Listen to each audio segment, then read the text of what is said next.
Hyperdrive.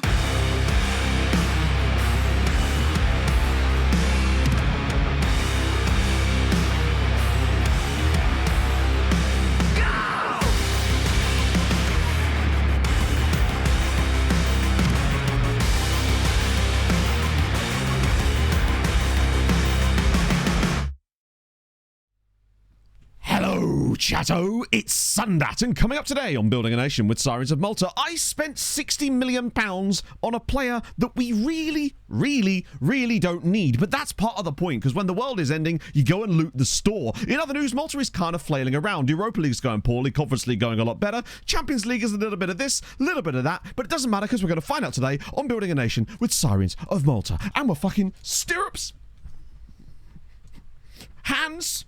You need hands for stirrups. It worked. Why is my hair flopping? Don't like that. Go away. There we go. Hello, chatto. Oh, let me get rid of that music. And this time, wait, button. Didn't run another intro. He's learning, chat.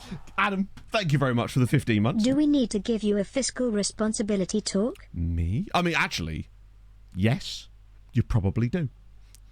Because that was a... Yeah, I haven't. Ooh, they've got the jerseys announced. Oh, that's sick. Have you got a link? Like one image that maybe shows them all or something? That'd be sick. Because we had a great time looking at the logos. Hungry Hippos! Thank you for the 47. 47. That is a lot of months.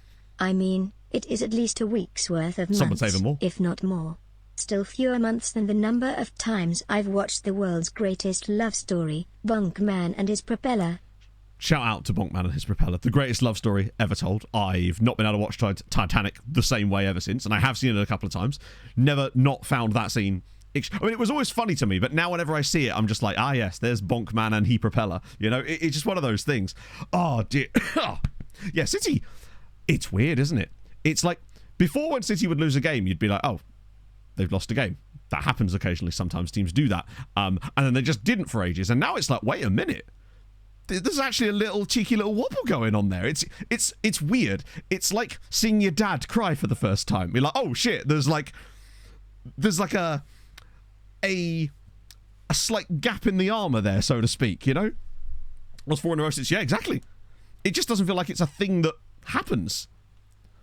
Well, I mean, I feel like Liverpool are not theirs to lose by any means, because obviously there's a long way to go in the season, but they've got an incredible opportunity here, really, because they've already proven that they can get some good results against sides that are up there. I mean, that result against Villa yesterday was a really solid win. Like, Villa are not a muggy team by any means. So just to get a comfortable win.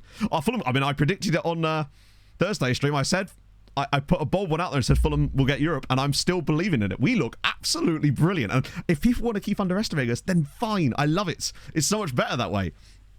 Ah, dear. Leo DiCaprio and Kate Winslet, there was room on the door for Jack. Fluid dynamics and buoyancy. Yes, because she's clearly seen Mythbusters. They tested this theory, if I recall. I'm fairly certain. Didn't they test this exact thing on Mythbusters back in the day? Oh, is this the links? Hang on. Get off my big face. The second game week. Well, I guess it's one of those things where big sides that tend to find a way to win. Okay. So, honestly, the jerseys aren't that different to what I was expecting. This is still an absolute crime. The jersey around it makes it somehow worse, actually. So we've got the Calgary Flames, the Hartford Whalers. This is still amazing. This jersey, this badge, everything about this, I absolutely adore. I actually don't mind this jersey. The logo's kind of boring, but I actually think the colour scheme that goes with it is kind of nice. This is hideous. I still don't know what this is. Yeah, I don't mind this one. I wonder if the blue shorts are a bit... It is a bit V for Vendetta, isn't it? I'm not sure I like the sort of bluey shorts. I feel like either go with like a green or kind of... I don't know. They just kind of weirdly don't match the rest of the colour scheme for me. Like a blue and green like that with the white just doesn't suit them, I don't think. But Montreal is by far, for me, the best one of the lot. Absolutely. Cheers for Fulham. You love to see it. So yeah, it's the Sirens women hockey team, except unfortunately their logo is even worse than our one. Just what are you doing? Yeah, it's not amazing, is it? I love how only some of them have C's on their jerseys. Is that just because they couldn't get the captains of all the teams, or they just didn't have time to print the C's? Oh my god, my throat. Oh, wrong. I don't know why I just pressed that. Yeah, Malta probably don't have a hockey team, do they? Away jersey. Oh, we've got the away one. Harry Wilson probably could have had 2 goals yesterday as well. I mean, it looked like it was, handball, but I didn't actually watch the Fulham game yesterday because Pog and I went to Lakeside to go to IKEA to look at beds and, well, ended up coming back with a giant teddy bear because that's apparently what you do when you go to IKEA now. I was not aware of that prior to this engagement, but that is a thing apparently. Fewest number of goals you've ever seen scored on an FM penalty shootout. Ended 2-1. Wow. I don't think I've ever seen that. Morian, thank you for the 30 bloody 4. IKEA has teddy bears. Oh, it does. 1 second, chat. Morian, thank you very much for that. I hope you're having a lovely morning. It's called a Djungelskog, but I've been calling it Skugelbog because reasons. 1 second.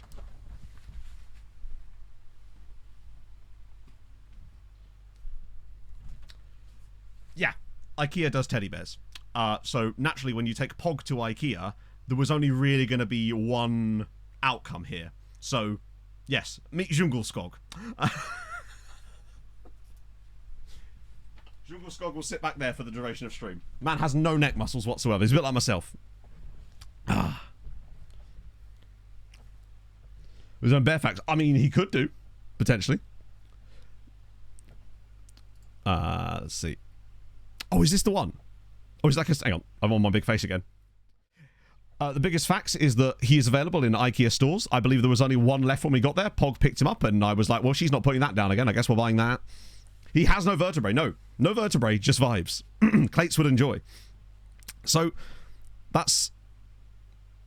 The blue looks slightly better on the away one, but I still don't like the blue and the green mixed together like that. Oh, these... Yeah, no. Montreal have absolutely smashed it. They're both... I love the fact that it's not white. It's like an off-white colour. So good. The sponsor looks really dumb on that one. That one, they've integrated it nicely. Oh, this one, not so much. Like, that... Why not just make that purple? It's so much easier to read. Unless it's the branding. I love how that one's really low res. Slightly better. It's not horrendous. I like to use the goalie for this one. Hello, goalie. The red, I know it's just like a sponsor logo, but still. It's just the Calgary Flames. It's just Calgary. They've not done anything to make me think that it isn't just Calgary. Bente, thank you for the 100 bits. Also have a blue shark. There you go. Yes, there was a blue shark too. We did see that. Oh, dear. They're wearing a fat suit. NHL goalie. Pog loves NHL goalies because just... they look like giant teddy bears, and then there's all the TikToks about like the head bonks and stuff like that. They are inherently cute goalies because they're just so big and they can't really move for it. Well, they can, but their movement is restricted in certain areas. It's great. But Calgary fans are like, yeah. But basically, oh yeah, so I think he was last season as well, actually. You will find Djungelskog on the website. Though I hadn't been to IKEA since 20... No, not even 20. I can't even say it like that. 2008. When I bought this mirror. And that was when I was with my ex-girlfriend. So it was a while ago. Oh yeah, no, goalies, you have to be a certain type of mentalist to be a hockey goalie. It's just the fact, isn't it? Although I did enjoy, I don't know if this is a deep cut, but I don't know if any of you saw that interview with Eric Comrie, the Winnipeg Jets, like, number 2 goalie. It's such a, like, kind of weirdly cute interview. Without an IKEA trip. Yeah, well, we wanted to go look for a bed, basically. And we have actually found one. Because IKEA's weird. Because on the one hand, you'll see things and be like, oh, that's really good value. And then you'll see other things and be like, why is that so fucking expensive? Like, what is this trend of wardrobes and cupboards that have light fittings inside them? I've never in my life thought of that being a thing. But every cupboard I looked in was like light up inside. I'm like, oh, that's why it's 600 quid. I don't need lights inside my cupboard. I have lights in the room. It just seems like an odd extra thing. Optional stuff. Yeah. I mean, they're like £66 on a lot of them. I'm just like, that just seems unnecessary. Like, but... You'd think they'd do it the other way around where they show the price without the lights and then it's like an optional thing. But they were showing the prices with the lights and it made everything look more expensive. Flashbang by your furniture. Do you know, no. I do have a fridge that throws a chaff grenade at me, though. So if that helps, you know. There's a lot of inner faffery, yeah. Some of the kitchens, man. Holy shit. Pretty much, James, yeah. We were just like, we wanted to find a new bed because the thing is, this bed can't really come with us because it is broken. It is essentially being held up by the things that are underneath it, by the a chav grenade. He just threw it down. It's like, all right, bro. Yeah, fair enough. There you go. No, literally. I mean, even the Yeelights things that you see behind me, these would be cheaper than that, and they are color controlled and controlled by an app and my computer, and I could sync them to stream. Like, not that I'm going to have a wardrobe behind me that's full of Yeelights that then controls the stream in some manner. Oh, there's been a new sub. Better check in the wardrobe. Yeah, from the fridge room. Oi! Get the heck off, mate.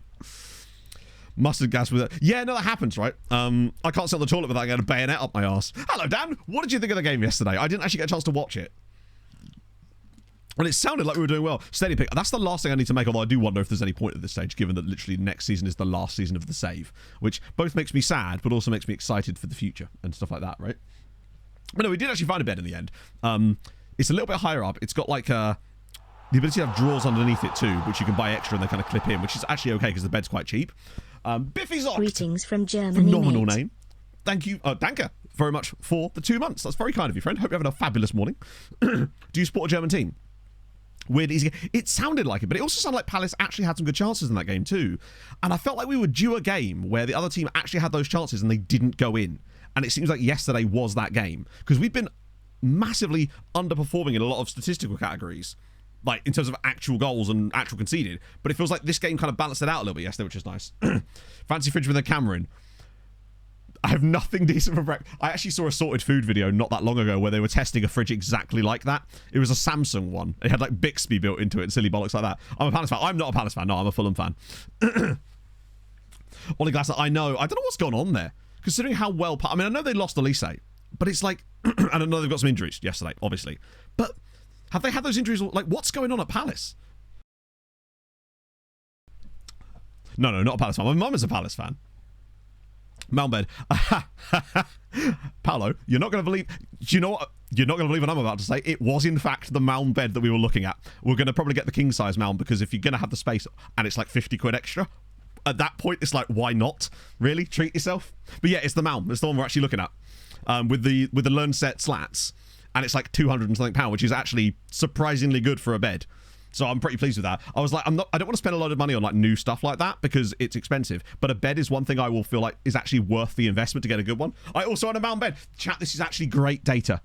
I was looking online and people were like, and I was like, but I don't know. I have no real life comparison. So chat, is that the correct bed to get? This is where someone's like, no, Matt, you should get a heart-shaped water bed. And I'm like, well, I'm open to options. Underbed is lower than you think. Interesting, okay. So the plan is to get the mound bed and then get 2 of the drawers to go with it underneath it as well that clip in. Pay to build. Trust me, that won't be a problem because Pog is the ultimate flat pack extraordinaire. She would actually be disappointed if an item came fully assembled. It's brilliant. So shouldn't cheap out on. Yeah, so sofas I'm happy to cheap out on as far as I'm not buying a new sofa because they are literally a rip-off. Like even a 2-seater sofa is like, hey, it's £700. I'm just like, why would I do that when I could get an entire corner set for like 200 quid on Gumtree that looks in reasonable condition? But computer chairs, I 100% agree. The IKEA ones, they look like those ergonomic ones, but they're not. They're really uncomfortable. I'm just going to get a Herman Miller one second hand. That's my plan anyway. That's my one little treat to myself. Will and Hospice. Yeah, no, I mean, I'm just going to Gumtree the whole thing. Divan. My parents had divans for the longest time. I think they still do, actually. And they had a spare bed. They were like, do you want that? And I was just like, I don't know. Because they're much higher up, aren't they, divans? They're like more like this sort of height. Comes with the slats. So the one we're looking... Because there's 2 different ones. There's the Learnstroy one and the Learn Set one. The Learn Set one is £50 more, but the slats are better. The proper nice slats. They're like 50 quid more, but... The one we were looking at already had that included in the price because it was the one that we were in the showroom actually already had those slats attached to it. So when I went on the website to look through stuff and figure out what the difference was, it wasn't like, oh shit, it's 50 quid more because the price, it was already 50 quid in that price. Yeah, no, it's great. BHF is fantastic. I think basically the whole living room is going to be BHF and Gumtree with B&M for a lot of the basic furniture tabley stuff. Just not comfy enough. Really? Huh. So in fact, we sat on a couple... One thing I had a problem with, I don't know if you would agree with this if you've been to IKEA lately, a lot of the sofas, the cover, like the surface cover of them, is made out of this material that's actually quite coarse. And I feel like I wouldn't want to sit on it with bare skin. And a lot of them weren't very... There was one where it felt like the sofa arms were softer than the cushions you were sitting on. It was really like an odd dichotomy that I couldn't quite get my head around. IKEA product or Conference League qualifying round team. I'll tell you what, if I'm doing Nordic Nomads, I'm in there. Wish she was a flat pack. You won't be a finished. I think I'd be. She would disassemble me if I did that. So I was having bare skin. Well, like, if you're wearing shorts or something, right? Or a short sleeve t-shirt. A lot of naked. Do you know what I mean? I like to lounge chat in shorts, is what I mean. Surface table unit. The TV units were honestly a bit overpriced. I was looking at like some and they were like nearly 200 quid, and I'm just like, why? I could get one for 40 quid on Gumtree, and it's just wood at the end of the day with some cupboards. So I probably aren't going to do that. Desks, I thought about IKEA for desks. The problem is it seems that L desks are just not in vogue anymore, and as a result, they just simply don't seem to sell them in the store. They might have them online. I'm the naked sofa sitter. What can I say? It's a bit rough on the old taint, this one. Bookcases. We did have a look at. I mean, it was just a great look around. Honestly, we just went to Lake House basically. Lake House. Sorry, chat. I've been talking to the board too much. We went to Lakeside, not Lake House. Visuals one out. Incredibly, still no. The latest update on the house is basically the references have all been completed. We've paid the deposit and the first month's rent. We still haven't signed a tenancy contract, and they still haven't acknowledged that they've received the money for those things yet. And it's just like, it's instant transfer. This is not 1996. But we're supposed to get the keys on Tuesday. So, yeah, we'll see. It doesn't help when you have to do things on a Friday, and then they were quite... my suspicion is that it was really late on a Friday afternoon. They were too lazy to have to do the work on a Friday afternoon, so they just pretended they hadn't received the money, and they'll mysteriously find it on Monday. But as long as they get it done, then I'm not really too bothered, because we've paid the deposit now and the first month's rent. So, you know, 4 of them, really. Yeah, Pog wouldn't have them in different colours. She would not stand for different colours. She's all of a sudden got a thing there. Delivery stop, would they never make it? Don't give you an update. Well, that's delivery, innit? This is why I feel like I've never been one for Tesco's delivery and stuff like that. I actually quite like going to do the big shop myself. The difference, not man. Imagine that. Just your living room is just different mismatched IKEA furniture. Like the sofa. Well, they did the same thing on my tax return. It was hilarious. On Wednesday, no, not after Tuesday stream, I got a call from the estate agent being like, "Have you submitted your tax return?" I'm like, "Yes." "When did you do it?" "Saturday morning." "Oh, I'll ring them." And then she sent me an email saying they're processing it. I'm like, "Well, you either had it or you didn't." Like, so you've just found it, apparently. Primary routine filler. In it. It's like about going to Tesco's as well. That I find like I end up with food that's like longer dated as well. My parents do like Tesco delivery and stuff, and I always find that sometimes they send quite short dated food that way. And I understand why they're doing it, but when you go into stores, I find that you're able to sort of do a bit of a rummage and find slightly longer dated food. Bear in mind, Marcus, this is just renting a house. Like, it's insane. Local Tesco's for a few good. Yes, I saw that, which is awesome because the Tesco is much closer than having to drive to Lakeside, which is like an hour away, and like 2 hours away from the house. So yeah, it's the one thing. It's the one downside about moving further away from London is a lot of that is now suddenly, yeah. But it's the company that I don't know. I'm sure this is not a unique experience. In fact, let's just try and progress a little bit. Otherwise, I'm just sat here not actually showing an FM and chatting shit. See if I can talk and move at the same time. Multitasking, eh? Who would have it? Because we've not progressed anywhere from last stream, so it's literally nothing to catch you up on, which is nice. It's one of the benefits of this type of setup. Is that's a shame. Well, it should be so simple. Yeah, it's so basically, and I'm almost certain I'm not the only one that's encountered these people.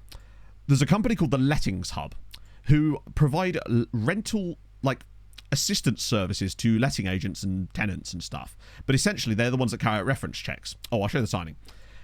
And I'm going to be honest with you. They are possibly the single most incompetent company I've ever dealt with. Here he is. 59 million. Nicholas Taboash.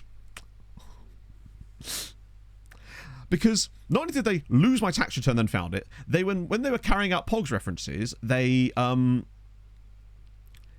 hellish. Yeah, indeed. And they clearly used ChatGPT to fake their Trustpilot reviews.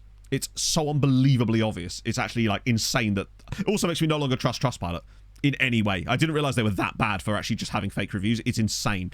It's so obvious as well. It's not even like, yeah, it's a valid side. It is, but he's a left back, remember? And it's like, who's he going to play ahead of? Peters? Lahovey? Like, luckily, he's only 22, but he's very good. He has the physicals that we really like. Can't be trusted. Literally, yeah. all done in-house. I don't know why this lot aren't doing it in-house. They're quite a big estate agent for this local area. Like, they're a local one, but they're still quite a large... They're easily the biggest one in the whole of, like, Cambridgeshire and this area of the country. Loan Farm. Imagine putting a 5-star player in the Loan Farm. I would if I could, right? And the best thing about it is they have a brilliant way of being shady as fuck. So the last step was basically them talking about tenants' liability insurance. And I'm just like, I'm going to get it, obviously, but I don't want to buy it through them because... Would you believe it, chat? They're owned by an insurance company. How convenient. It's weird that always the best deal just happens to be the one that their parent company is. It's strange. The thing is, though, what's shady as fuck is when you go to that page to do the bit where you say, no, I don't want to do that. There's 4 options. One of them is to buy through them. One is to say that your other tenant, or your co-tenant, has already purchased it. One is to say that you've already purchased it, but when you do, they insist on you giving them the policy number. None of your fucking business. And the third option is saying, no, I don't want to buy tenant's liability insurance. I understand that this is illegal. I'm like, firstly, it's not illegal. Secondly, that seems illegal. Saying that it is. It's shady as all hell. Because if you weren't aware of things like that, you'd be essentially pressure sold into getting extremely expensive and overpriced liability insurance where they wanted to charge people like 300 quid a year. My car insurance is less than that. Incredible levels of bullshit. Yeah, I'm going to look through Compare the Market, but it looks like probably get it for like 80 quid a year, which is not really a lot in the grand scheme of things when you look at how much... Maybe you have a slightly bigger house than me. Oh, it could be the general area, I suppose, Bill. But yeah, we're looking at maybe 80 to 100 pound a year, roughly. Which is like nothing. This lot wanted like 300 quid. I'm like, what? 15 months. Thank you for the 15 months. How's your day? So the last user... Yeah, they are horrendous company. Absolutely horrendous company. We've got a lawyer here for us to clarify. Oh, it's... I figured that if I brought them up, I'd get people in chat being like, yeah, I've had to use them, because I figured that the experience was somewhat ubiquitous. And I guess I'm not wrong. But yeah, the upsell of insurance thing is the real one that made me go, oh, I fucking hate this lot. It's Romeo! How's it going, man? Thank you very much for the 36 months. Firstly, how are you? Lovely to have you in chat. Yeah, the Fulham result yesterday, I was very happy with that. Just incredibly happy with that result. It felt like we were due one, particularly as we've got Wolves at home next. Now, obviously Wolves beat Southampton yesterday, but then I suppose it is Southampton. But have we got any Wolves fans in chat? Because I looked at the highlights, and that's not really much help, I suppose. But they did look better. Yeah, some of the upsetting... The thing is, right, Pog thinks I'm quite a cynical person, and I am. But I feel like sometimes it helps me. I get this from my dad. He's very cynical and things like this. And it's got him out of a lot of sticky situations, because he's one of those people that basically he will refuse to acknowledge things like that over the phone and will insist they say it in writing, because that way he's got proof that they've tried to do something dodgy. And I've already got things like that stocked up, basically. Because when Pog will be like, I'll give them a ring, I'm like, no, wait for them to email you, because that way you've got it in writing. Don't let them do it over the phone, because then you can't prove it. Not easily, anyway. Graduating next year. That's awesome, man. Congratulations. Wilson's on fire. Off the bench. It's crazy good. The American morning. Yeah, it must be very early for you right now, right? That'll probably do, actually. Reynoso's hit a nice little purple patch to start the season, which is unlike last year. Clinical. Oh, clinical. In the terms of football, clinical would be like... precise, surgical... hang on, I'm trying to think of the best exact analogy for it. It means good, but it means more than good. It means like extremely precise, and in football terms, if you were to say a striker is clinical, it means that they are incredibly good at taking chances, but more specifically, if they get a low number of chances, their percentage of chances taken is incredibly high. I guess that would what you would call a clinical striker. So...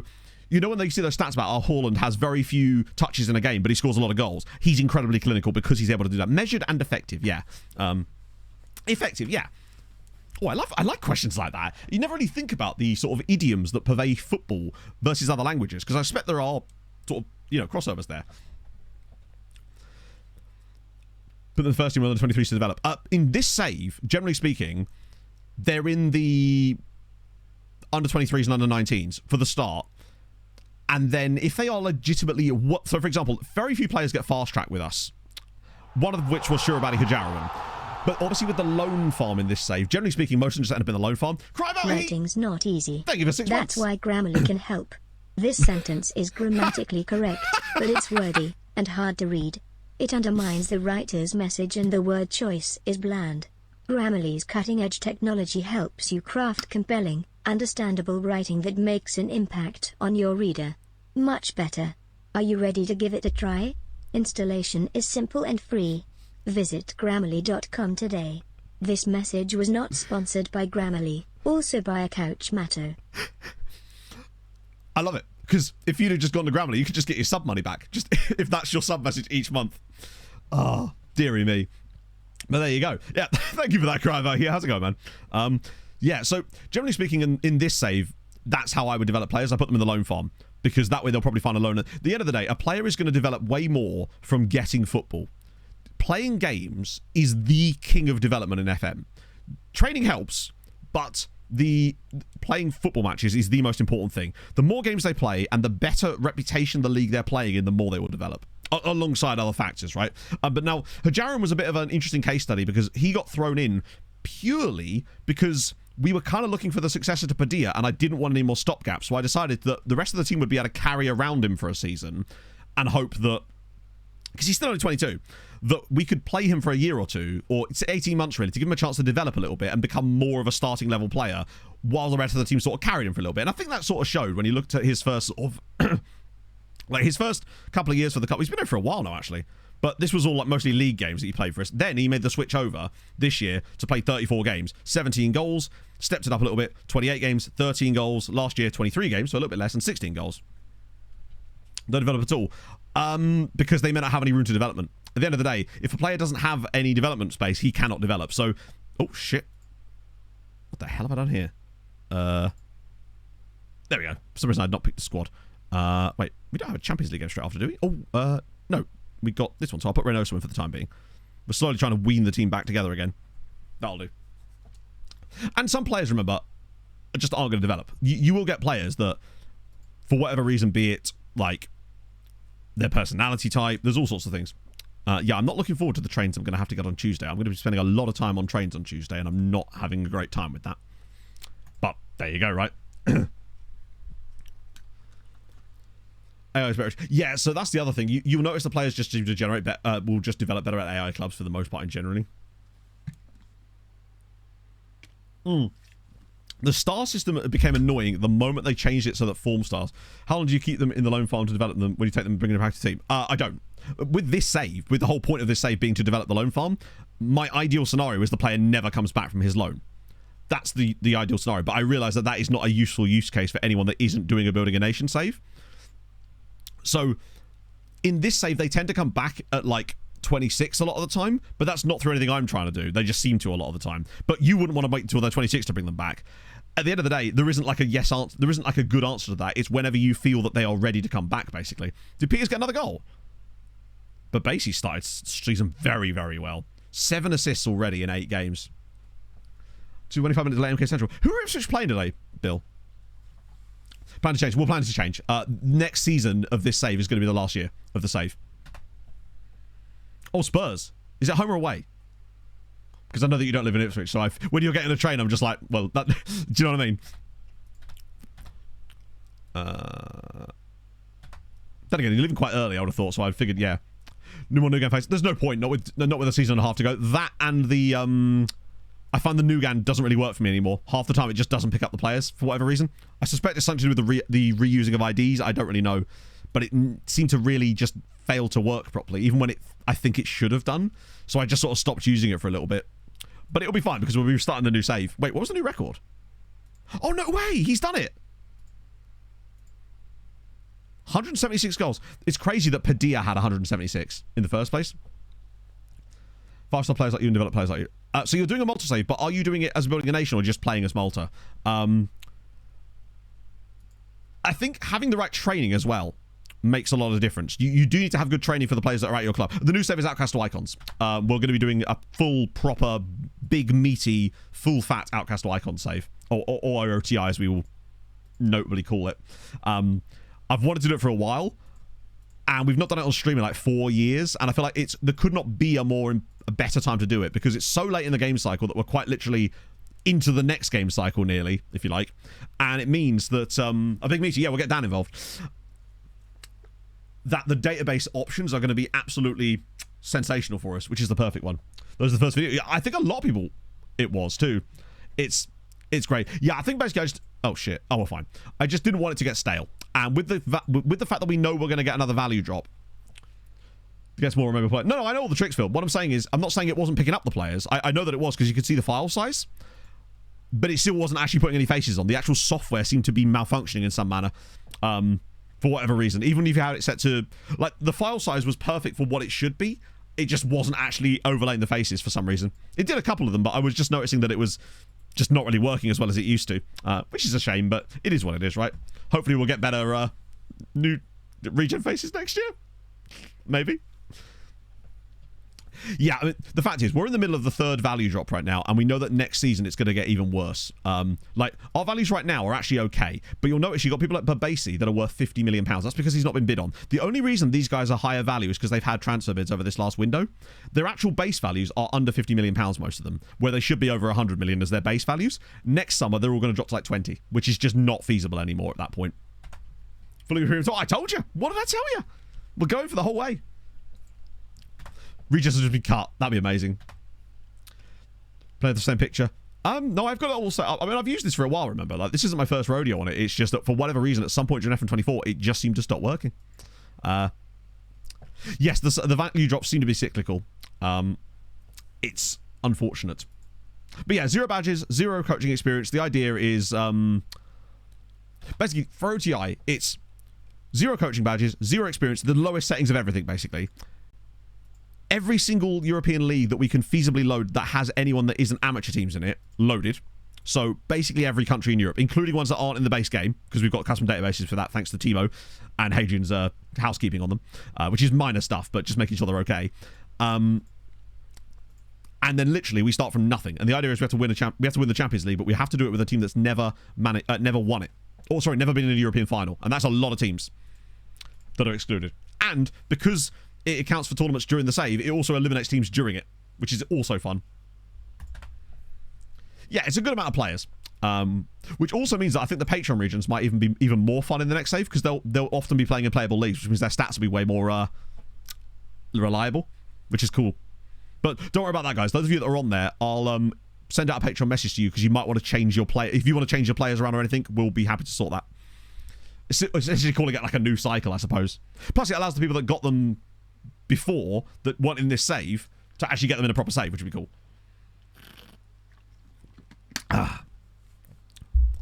Yeah, so that's the save that if you lose in a European final, no matter which one it is, you have to quit. Yeah. Just doesn't overlay them all of them. Yeah, I don't know what it is. It seemed to be missing a lot of our players, and I was just like, nah, I'm not having that. Yeah, I'll you should hopefully get an email from me if it works. So OTI has an end. The end goal in OTI is to win the Champions League, basically. So if you win the Champions League with a team that's never been in the final, then that's the end goal. But that's actually more difficult than you think, because firstly, you have to find a team that is suitable for that. Then you've got to build them, essentially, because you're not going to be able to do it with a big side, because they'll have already been in a European final for the most part. Some of the few sides that are kind of big and haven't been are few and far between. But then if you were to get to one and lose, you're done. You have to restart again. Essentially restart it. Play a different game between the two continues. Yeah, that's the other thing, right? The computer will handle it pretty well. It will still be fairly slow, but you won't notice it as much, because remember, we'll be playing the games. We won't have to like instant result matches the way we do with this, so the progress won't be as much per stream, but you won't notice it as much per stream either, because we'll actually be doing stuff, right? Well, that's the thing. I'm just really looking forward to looking at shit players again and actually having to kind of work for it a bit. Not be available for selection against Manchester City after we've seen living a bar in the early hours of the morning. Third time the goalkeepers. That's incredible. Also, what's with the giant tabs that they're using here? My one professionalism slack goalkeeper. That is incredible. 7 times. It's not quite levels. The only player I've ever seen that's done anything like that was Moise Kipre. Moise Kipre on my Nordic Nomad save. Oh, I see. Yeah. I am actually kind of tempted to do a save with the place that I'm moving to. I'm sure they have a local team, like, because it's a city, so it's a little bit less doxy, I suppose. And it would be cool to get involved in the local football a little bit. I'm just scouting everyone on these now, because I just really don't want to get caught out in the way I was before. Cambridge United. We don't talk about Cambridge United after they lost 6-1 to Peterborough. But no, it's not Cambridge. Incredibly. You'd think it would be, but it's not. Get those guys around again. Have we seen that Georgian guy again lately? He's really been sticking in my head. Say nothing, Bill. 13 nightclubs in 3 seasons. I had Moist Kipre, and his record was 17 nightclubs. I believe it was 7. I might be wrong. Nordic Nomads Lawmasters will remember, but I believe it was 17 nightclubs. I did make a TikTok about it as well, because he was still doing it while he was at PSG. Because we sold him to PSG, loaned him back as part of the deal, and he was still doing it when he was on loan. It was incredible. But it reset the number, of course, because he was a new signing. Don't mention the thing. Exactly. That was my one issue with Journeyman saves, is that it was too easy to essentially just balk your coaching badges up and then just join a massive team. And that's boring to me. I don't like that, right? Milton Keynes. Is Milton Keynes considered a city? Also, Milton Keynes is nowhere near close enough to Cambridge. Silly Goose named the team after his home. 5 Hadrian Road, Hadriansville. Do they have a derby against 123 Fake Street? It's a city now. Oh, is it really? Literally, Paul. I think it was something like that. I definitely made a TikTok about it. Most have local dirty. Oh, don't worry, Paul. One of the first things I did when we got like accepted on the house was go to Just Eat, type in the new postcode, and be like, right, what are the options, baby? Even as a Pizza Hut. So that's kind of cool. Never hold play. It's pretty rare, honestly, Hans. It requires a very specific set of skills, and by skills I mean twattery, basically. Most of these guys, I probably should have a little look, but I think a lot at this stage, seeding the loan fund with guys like this is probably not going to do us much good. Oh, wait a minute. Okay, we do have to sign him. It's rare that you ever see a Mauritanian player that's even vaguely good. So him, he has to be coming in just because it's fun. And he plays for Nouakchott Kings, the team with the weird, with the spelling mistake. Yeah, it's actually a Mauritanian club as well, which is absolutely awesome. I don't think I've ever... 25 grand. Done, lads. Big head. It ticks all the boxes of a meme signing, right? The Virgin Holidays that say, oh, fair enough. Yeah. But yeah, pretty much, Bill. It's a lovely place. Good rail links. It's just cool. Naldo. I feel like we always have good players. Wasn't there a guy that we had called... Naldo. Oh no, it was Nando, wasn't it? We had Nando was the guy that was at Uipesh, that ridiculous striker that we had on the last save that we used to call Nando Loris. He was such an annoying player because didn't he miss like a penalty in like a Europa Conference League final or something for them? I feel like he did. George Ambrosio, you're at Feyenoord. You're already joining us. Oh no, not you. You. Cheeky little Nando Loris, exactly. Yeah, I'll start from the top. It's probably easier actually. This guy came through. Oh no, it's a different guy. There was a 15-year-old guy from Club Brugge as well that came up in a team report. But this is not him. This is a different dude. Franz Mertz. I do quite like him, you know. I do kind of like him. Unflappable, resilient. He's giving... Now that you're right, he was. Naldo was... Wasn't he like... Didn't he have a really good FIFA card back in the day? I'm kind of tempted, you know. I'm feeling it. Belgium, but that was what I was thinking, Basil, right? Because the physicals aren't really there, but he's got better natural fitness. Has that. This is nice. This could do with work, but it's the easiest thing to improve. Highest wage we pay. I believe it's 135,000, which is what we're paying to Salamander Silva. So he's not even a starter for us. I'm feeling it. I'm feeling overpriced Belgian today. Okay, I guess we're doing that. What was his cons? I didn't even look at his cons. Adaptability is annoying, but I find that European players tend to be okay if you're already in Europe. Bravery I'm not super fussed about, because it's 9. Language is not an issue. That's going to be okay. And consistency, he's only 17, so I'm fine with that. Bearded child! But my sub is now the age of legendary Karot. Well, indeed. And perfect time for OTI as well. Oh. I'm setting up an Evo chain to get Rodrigo Muniz, like an 86 rated Rodrigo Muniz with like 90 pace, insane finishing. It's going to be amazing. Because there's that new Centurions Evo, and Rodrigo Muniz is perfect for it. Because I'm using Marcus Rashford as part of my team, and I don't like it because he's not a Fulham player, and I feel icky to have him in the team instead of a Fulham guy, but there's just no really good Fulham strikers that are in FIFA. Sorry, EA or whatever. I hate calling it EAFC. It just doesn't sound right in my head.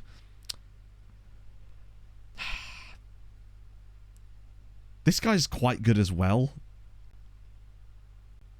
I'm just like, He's a bit injury prone. Simba are brilliant. Simba is the one. We are indeed signing another overpriced Belgian photo. It's just what I do. I still call it FIFA. At this point, I think I've given up not calling it FIFA. This guy here, though, is fun. £1,000,000. Wait, Mirasol. Wait, that's... Oh, it's a Brazilian club, isn't it? But he came through at Potosi, which is a Bolivian side. He 5'3". Oh, it's perfect. That seems... Yeah, I've still got a lot of Evos to finish, but I'm glad they reduced the number of Rivals games required. I just let Pog open my packs now because she actually seems to have really good pack luck. It's crazy. She got me 2 86s out of an 82x2. Like yesterday, I was just like, damn, okay. Whereas for me, that would have been... I'd have probably got an 81 in it somehow. Bolivian youth rating. I don't know if that counts as Bolivian youth rating. I think it would still use the Brazilian one, potentially. Oh, the Chris Wood Player of the Month card. Yeah. With my Fulham Evo thing, yeah, I just... It's not one I can be bothered to complete, but I have seen some good stuff with it. I feel like Evos might be one of the best things they've added in years. Not that I played it in years, of course. I just like Chris Wood. I suppose, yeah, he was at Newcastle for a bit, wasn't he? Not about anything for... I know. She's just like... To the point where she'll get upset if she sees me open a pack and she's not the one that did it. Can we get Lou this time? Because he failed his medical last time, didn't he? So we should be able to... We know the deal is doable. We just need to actually have him not have a hip injury this time. Because he looks solid. Remy Mulder at Ajax. It sounds stupid, but I'm weirdly less convinced by him. Can I have a consonant, please? It's perfect. Isael Makaya. Wait, is this the guy? No, this is not the guy. There's another guy. He's actually not bad mentally, but I just don't trust it. Miguel Aguilar? Paraguay has been a bit of an odd one. Oh, hello. I didn't even look at you, did I? 10 pace winger. That is never going to be good enough. Wait, I didn't look at the TSC guy. I was 20. What on earth? Oh my lord. What is this guy? Like, he's rubbish. He's the What is this? What?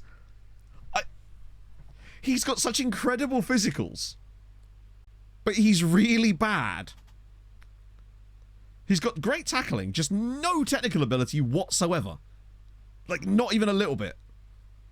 Damn. Bench Smith Rowe. Oh, never do that. He's back, baby. And in Pog form. Yeah, I don't know. This guy feels like he should be, if anything, like a marathon runner. More than anything else. Oh, at least we've got some players out of that. We'll get Lou and Mertens. He's basically Belgian Mo Farah. Or Elliot Kipchoge. Or that other dude that's doing really well, whose name escapes me. I don't keep up to date with my running. I haven't got Running Manager 2025. I feel like that should be a thing. Probably. You know what? It probably is. Merch. Oh, hello. Cheeky, but I respect it. You're not having it, but I respect you asking for it. His Belgianness should keep him out of the national team for a little while. And if he gets in it, then terrific. It's annoying that we can only offer a 6-year contract, but what needs must. For 23 million. Pablo as well. Oh, that's the Brazilian guy. Sorry, I said Brazilian guy, and he kind of is in a way, because he's Bolivian-Brazilian.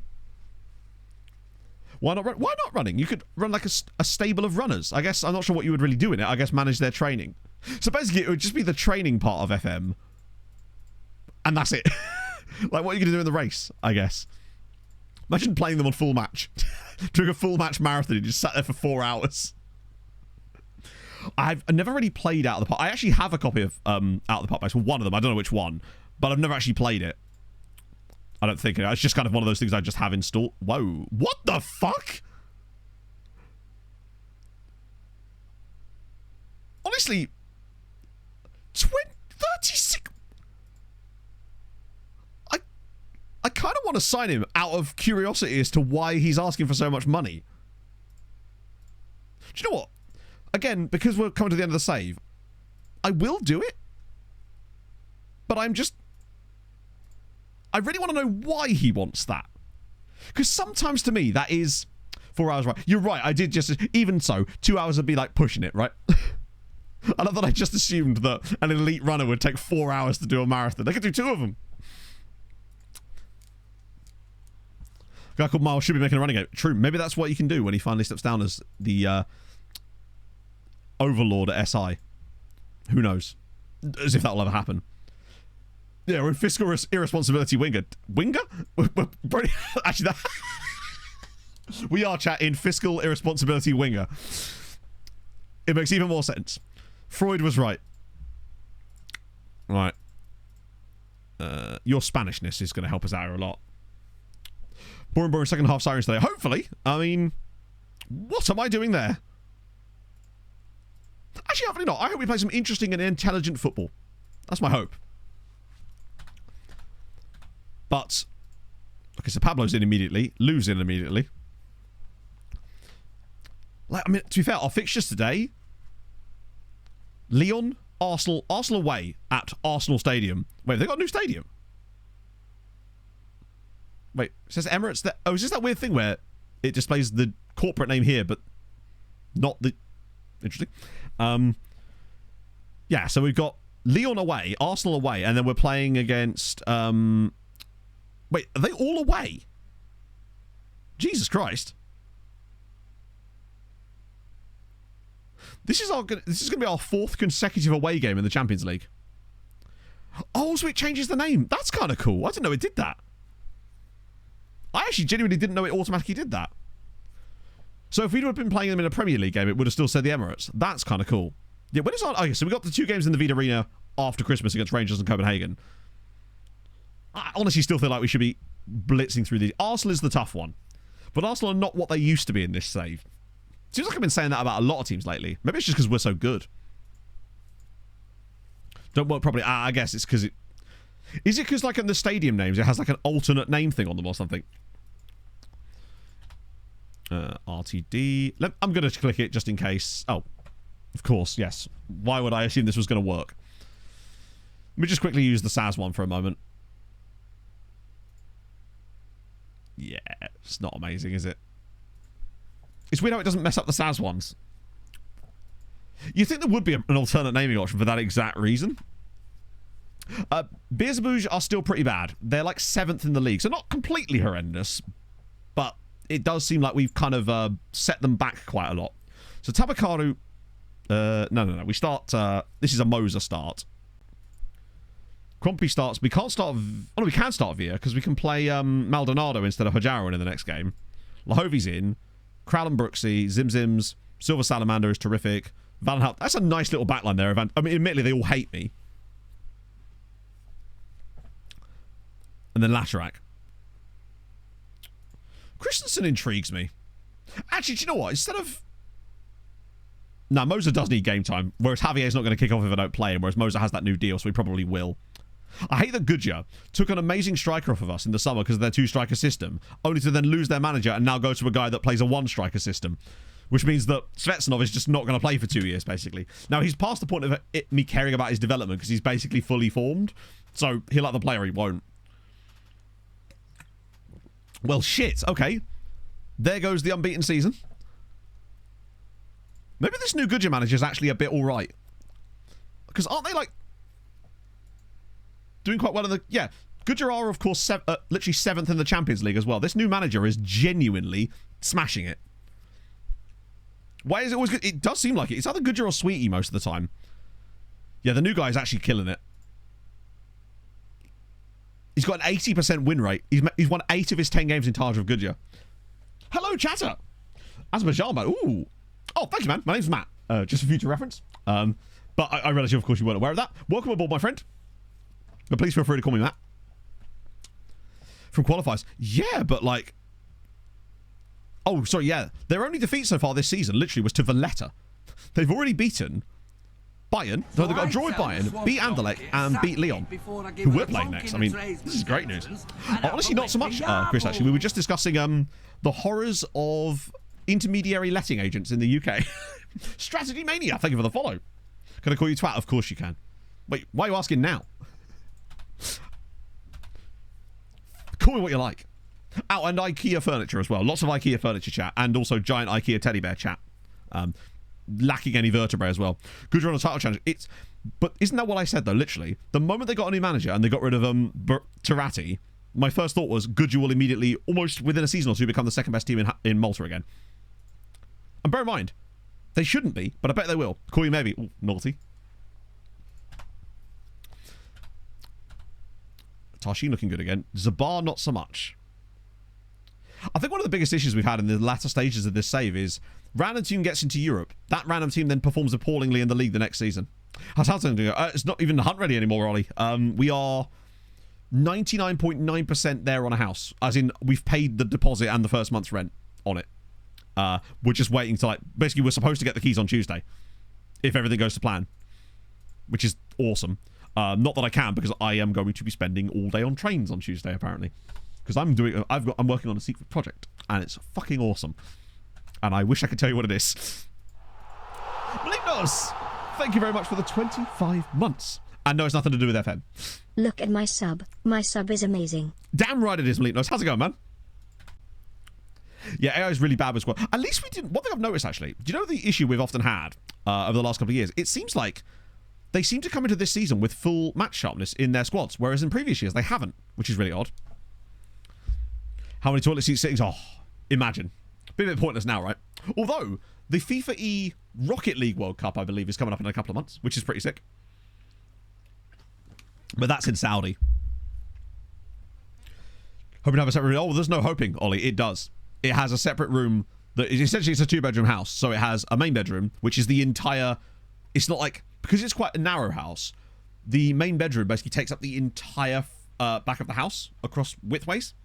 And then my streaming room will be the one that's opposite the bathroom at the beginning part of the house, but it's like slightly narrower but longer, and it has Ethernet ports built into the upstairs room. So fucking cool. Which is, so yes, there will be a separate streaming room that I can actually stream from, and my internet will be 20 times faster, which is just tremendous. Oh god, this guy is a real proper weapon. Just when I think that he's like not going to be a dick, he's like, no, I'm going to be a dick again. Go on, Hajara. No, I thought you wouldn't. How long's your contract got on it? Oh, fine. You know, at this stage, whatever, right? Here during pivot, maybe. You know, be like the bit in The Boat That Rocked where she's like, you know, you'll still know I'm around. I'll be in the room next door, but I'll be with Gavin. You might even hear us making love through the wall. It's the FIFA nude charity calendar. That's the one. New England advert. I don't know if England would want to use us for adverts. I think they've got bigger names for that kind of thing. Oh. It's just a sticker on the... No, I saw it. It had the little window on it. You pop it up. It's good times. There's even actually a television aerial port in that room. Not that I'll really care about that, but it has one, right? Now, when I saw that house, when I saw the Ethernet port, it kind of just felt right. I was just like, wait, damn it, man. I love this one, though, because then you go, oh, I'm so sorry about that. And then you just get to open an even better contract with them. It's great. Merch coming. Honestly, Steve, I would like to say yes, and I would like to do something like that. It's just not been on the top of my radar, especially at this moment right now, as I've been looking at this for years, really. I do have a Teespring, but it's not really got anything useful on it, and I would much rather get it done properly, but I know I've said that for a long time. Until I can sort my thoughts out and actually become much more healthy of mind to actually be able to handle everything, I think it's going to be very unlikely that I get that done anytime soon. Maybe if I could finally get a diagnosis and get some medication that would help me, if that is the problem, then maybe I could get myself together in a way that would perhaps help me, allow me to do stuff like that, because I would like to. I really would. If that's something I felt that people actually wanted, I would do it. It's just, particularly right now with the house, obviously it's massively down the list of priorities, but even without that, it's still somewhat... Hang on, 56? Oh shit, he had a 3-year extension in his contract. Point reminder, yeah, the thing is right now, it would be pointless me even trying to sort that out, because I don't even know where I'm going to be living. Yeah, exactly. It just felt right about... Wait, hang on. I just used you as an example of not wanting a new contract. Wait, is he? Yep. Oh my god, we got a scroll bar on his appearances screen. That's amazing. Yeah, the boats actually worked against me there. Because the problem is, all I can do now is offer him a contract length that's the same as his current contract. Then again, let's see what he actually wants. Do you know what? If it will shut him up, he's on 48 grand a week now. Oh, I hate him so much. I actually hate him. Fuck it. I'll just give it... It's essentially just a wage rise with no bonus to me, but hey. The reason I do the boat clause thing is so occasionally you can do that, because sometimes they'll usually ask for shorter contracts there. But when you extend their contract like that, they're then forced to ask for at least the length that you currently have, which is brilliant. But I really do want to do something like that, Steve. Because if that was something I genuinely felt people wanted, basically. Having made the appointment, I just wanted it to be cool stuff that isn't just my name, my logo or something on a t-shirt or a hoodie. I just don't like that, which is kind of what that Teespring is. For me, I wanted it to be actual stuff, right? And then I would literally just sell them at the exact price they cost to make or something, just because, you know, I don't feel like it's a particular... What I will say, though, is my new agency that run my back end now, they actually do have a merch side, so I might be able to talk to my partner manager and see if we can sort something out of that, and they could do it for me. So that might be something I could do. It's one of the benefits of actually having a management thing now. I suppose I should probably start using it. So the problem with this is I can't even... I think that one might work. Yes. Is he actually influential already? Yeah, Hemorrhoid. That's the one. Gotta make money to pay for that furniture. Damn straight. This is where I just start streaming 24 hours a day. Cool stuff like he's broken his spine. I don't know, but something, right? Big time. No, I just basically was on the same YouTube network for nearly a decade, and they were doing sod all for me. So when I got an opportunity to join a network that is just generally better, because they'd actually like came to me, I thought, yeah, I'll probably do that.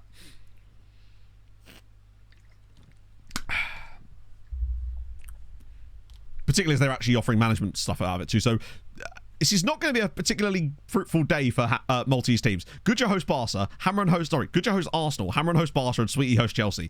If we get even a single point out of those 3 games, I will be...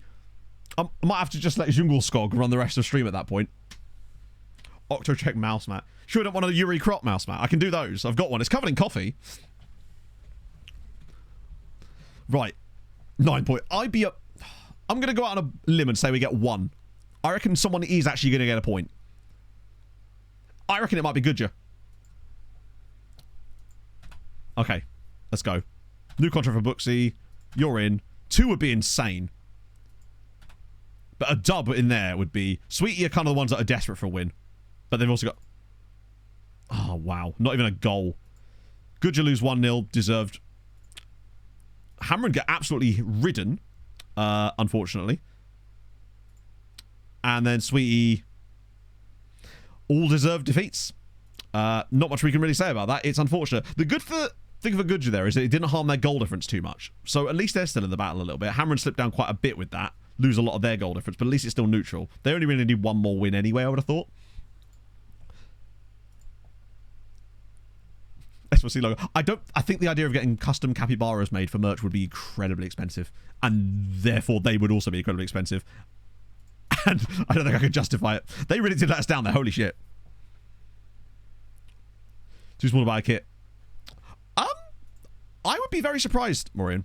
Also, I wouldn't be able to sell merch of other teams' kits because that would be a massive legal issue there.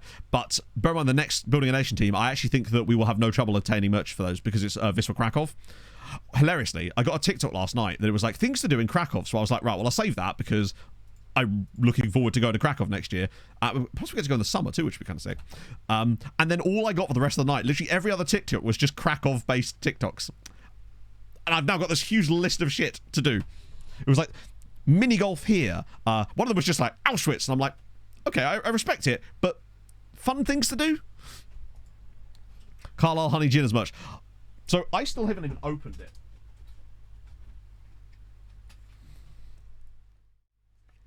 It's still just sat here in its box because Pog and I decided basically that we weren't going to open the bottle until we got a place, a new house, and there it is.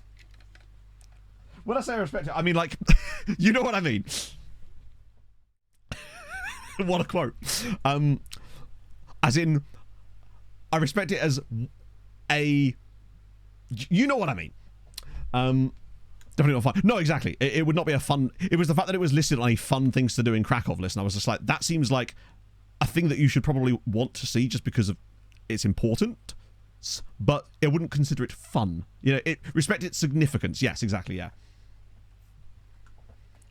Regis has his first international go. Not me, because most of the time it means that I'm going to have to pay them loads more money.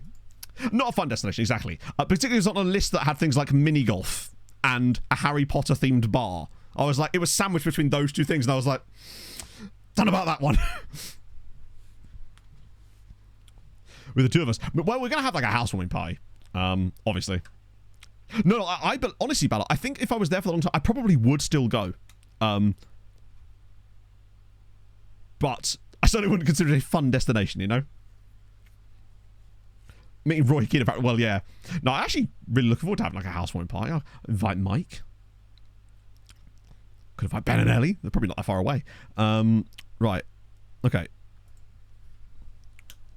So he said outfits. No, outfits can be fun. Definitely, Andrew. I would agree on that one. Wizards all the same. Indeed, yeah. Well, there was some cool stuff on there, to be fair. It does look like a really fun city. There was apparently this thing called Pizzatopia, which to me just sounds like an absolute laugh. Yeah, significance. Yeah, so I mean, it seems like a lot of you have been there, though. And I think I would like to go. I think for the safety of the injury of Carlos Vieira, it might be best if we start Salamander Silva here, but I'll put him on the... Oh, God, everyone's right-footed. I trust Chosen One a little bit more to play that role. Seen this yet? Ooh, let's have a look. Cafe Capybara. Oh, mate, you're... Oh, that was another thing. It was a bunny cafe in Krakow as well, apparently. That was another thing on the list. Of course it's in Tokyo. God damn it. Where else was I expected to be? Bristol? Like, a school trip? No way. Yeah, I'm supposed to be there on a school trip. Never really went anywhere like that on school trips. The holidays are easier. I mean, look, I'd be lying if I said that I don't choose building a nation destinations now based on whether I would like to go there. I mean, why do you think Malta won out this time, chat? I was like, do I fancy a holiday in Malta for the weekend? Gee. Although I must admit, it was February, and the day that we went to the game, I swear to God, I don't think I've ever been as cold as I was at the Sirens game in Malta. It wasn't even that cold overall, but the wind was insane. I don't know if any of you are in chat are Maltese or have been to Malta and actually been to the Centenary Stadium, but lordy lord, the wind off the sea there is incredible. And it was pissing. I'm just sat there freezing my tits off holding my tiny coffee, watching Sirens getting absolutely battered. Cheering for Andrea every time he picked the ball up. Building a nation with Slough. I nearly went to Slough for the charity game. But that's why I'm thinking Krakow will be fun. I really have always wanted to go to Poland, actually. There's some lovely, lovely cities with beautiful cities in Poland. Can you get the link? Oh, is this the capybara thing? Oh, no way! It's still not Dschungelskog. Cyprus, ooh. I think Pog and I want to go to Madeira. Like, not anything related to this, just, I would like to go to Madeira. It's a beautiful island, and I've always just had a weird little soft spot for it ever since the Unial save. Better than the bear. How? I mean, just because he's got no neck, right? That is not fair on the bear. You leave Skooglebog alone. Just for fun. Yeah, exactly. It's nice going places because they're fun. Like, you know, when I went to Dublin for the day with Pog and a couple of mates, it was just because it was a fun thing to do, right? And this is the logic that our little Eurotrip chat has. It's like, yeah, we could go to the pub and meet up, but isn't it more fun to just go to see a different country for the day and essentially end up in a pub anyway? But, like, in a different country. I'd rather have a beer in the middle of Copenhagen city centre than just be at my local. When it doesn't cost you that much more to do it either, and that's the thing. Although I must admit, getting a beer in Copenhagen city centre is extremely expensive, but, you know, it was fine. But it's interesting. Oh, why not? I'd love to go to Czech Republic as well. Really beautiful place. But, oh, yeah, no, I mean, the stuff I see from Madeira, I'm just like, I desperately want it. The Craig Bellamy of bears! Would you say it's Craig Bellamy? I can't believe you didn't go with that yourself. You've just left the door wide open for me. Go on, Shurabadi. Oh, you sure are. So, oh, no, I've seen, trust me, I watch a lot of travel vloggers. I don't really. We watch, like, one travel vlogging couple, but they go to there a lot. And so, yeah. I don't think I'd ever find myself going down under unless there was a specific reason to go, because it is such a trek from where I am. Former Burnley assistant manager, indeed, who are currently enjoying their time under Scott Parker, no doubt. No, like getting 130% possession in every game and having one shot. It's the Scott Parker way. Could be. Yeah, I don't know what's going on there. It weirdly doesn't even feel that surprising, and I don't even know why. I'm going to shit football game. That's fine. I can go to shit football games here. I would like to go to some local games in this new place I'm moving, though, just because around where I live currently, there isn't really a lot of... There is, but they're like very, very small teams. Oh, what the fuck? Scotch Parker. Did I say Scotch Parker? Oops. You know what I mean. Well, there were once. Oh, yeah, no, but isn't it, like, literally, like, universally rated as one of the best airports in the world? Sounds really cool. No, honestly, bassist, depending on where you are, obviously it will depend on what your closest airport is. And usually there'll be like an airline that runs as their local hub, which means they have a lot of flights out there. So for us, it's Ryanair. And Smithy, thank you for the 39. How's it going, man? Hope you're having a fabulous Sunday morning. Come on, can we finally score a goal in this game? Oh, it's beautiful. Oh, it's beautiful, and it's still not in the net. Fuck me. What was I looking? Yeah, so you'd be surprised at how cheap you can get flights to that, and to the point where the reason we started this whole thing is because we were at the pub and my mate went, you know, it's actually cheaper for us to fly to Luxembourg than it is to go to London on the train. And I was like, why don't we then? Now, we actually couldn't go to Luxembourg as it happened because the return flight didn't link up, but it gave us the idea of doing these like day trips to random European countries for essentially the same price as us going to London for the day or whatever. And it's way more fun because we got to see more cool stuff. Like I enjoyed the shit out of going to Copenhagen. It was so much fun. Going to Ireland was so much fun. It was just cool. It's tiring, long ass days, but yeah, just exciting. Oh, technically I did the day trip to Zurich as well, but that was for work. 27-year-old manager. That's sick. And the fact that he's actually doing well, that's even sicker. Are we about to bottle this? Because it feels like it, which is a little bit concerning. She's like that Ajax game again. So that's a little Stansted. But it's places like that. Because obviously with Stansted, Ryanair have this like their hub. So there's usually a lot of flights out of there which you can use. Pereira, yeah. Oh, that's more like it. Come on, Gio. Oh, come on, not offside again. No, we're good. Because if there's a group of you and you've got one car, you can park in the medium stay or whatever, or the short stay or whatever, for like 60 quid. And if you divide that between like 5 of you, you pay like 12 quid for parking at an airport all day, which is actually pretty good. No, I've never been to Luton. I've only ever flown out of Heathrow, Gatwick, and Stansted in my life. And most of that was this year, honestly. Because I had to fly to Switzerland from Heathrow, which yeah. Aren't missing anything? I imagine not. No, Luton would be quite a trek to get to. But I imagine if you're sort of in that area, it's pretty convenient, I would have thought. Glasgow to Edinburgh, try to go on a city break. Yeah. I think they do. So here's a quick. There's actually, I believe, Facebook groups specifically for day trips, and it has every single UK airport has its own group. Because I saw one on TikTok, and it was specifically for Manchester Airport, but it had like 140,000 members where people find these flights. So I would say maybe look into that potentially. I haven't actually looked into it myself properly yet, but there's a lot of options there, and it's just fun. Like, just being able to hang out with my mates in Copenhagen instead. Oh yeah, the rail prices are insane. Like, chat, did I ever tell you how much my train ticket up to Liverpool for the FIFA event cost? Because it should show you everything you need to know about why we would just choose to fly places instead. £250. Not even close. To give you an idea. Welcome to Luton. Yes! That was so sick. How short notice was it? Fairly decent notice. Because we found out about it a good like week or so before. So they were booked. Bear in mind it was first class, which was not my decision. Could you not fly the cheaper? Yeah, I wasn't paying for it. It was just a ticket that I was given, essentially. We were just given these tickets. It's incredible. I think it was more like 2 weeks mostly, I think. Yeah, it was the second of those numbers. It would have been cheaper to just, I don't know. It was strange. I was basically sat in Nando's with Jack, and he was just like, so we're in first class. I was like, no, we're not. That'd be stupid. And I looked at my email, saw the ticket, went, oh no, we actually are. What the hell? But yeah, there you go. I mean, I'm not knocking it, of course, but it was just, I would have happily not. You know what I mean? It was funny on the way back because Pog, obviously, who was up there with us, but she couldn't be in the same coach as us coming back. We'll get Brooksy on for a little bit, since we're 2-0 up now and actually kind of chilling. Keep the lads nice and fresh here. Crompy Wompy as well. 12 is not sure. That's crazy. £120 per person. But was that first class, Raphael? Did you go through London? Yeah, this was from Euston. Euston to Lime Street.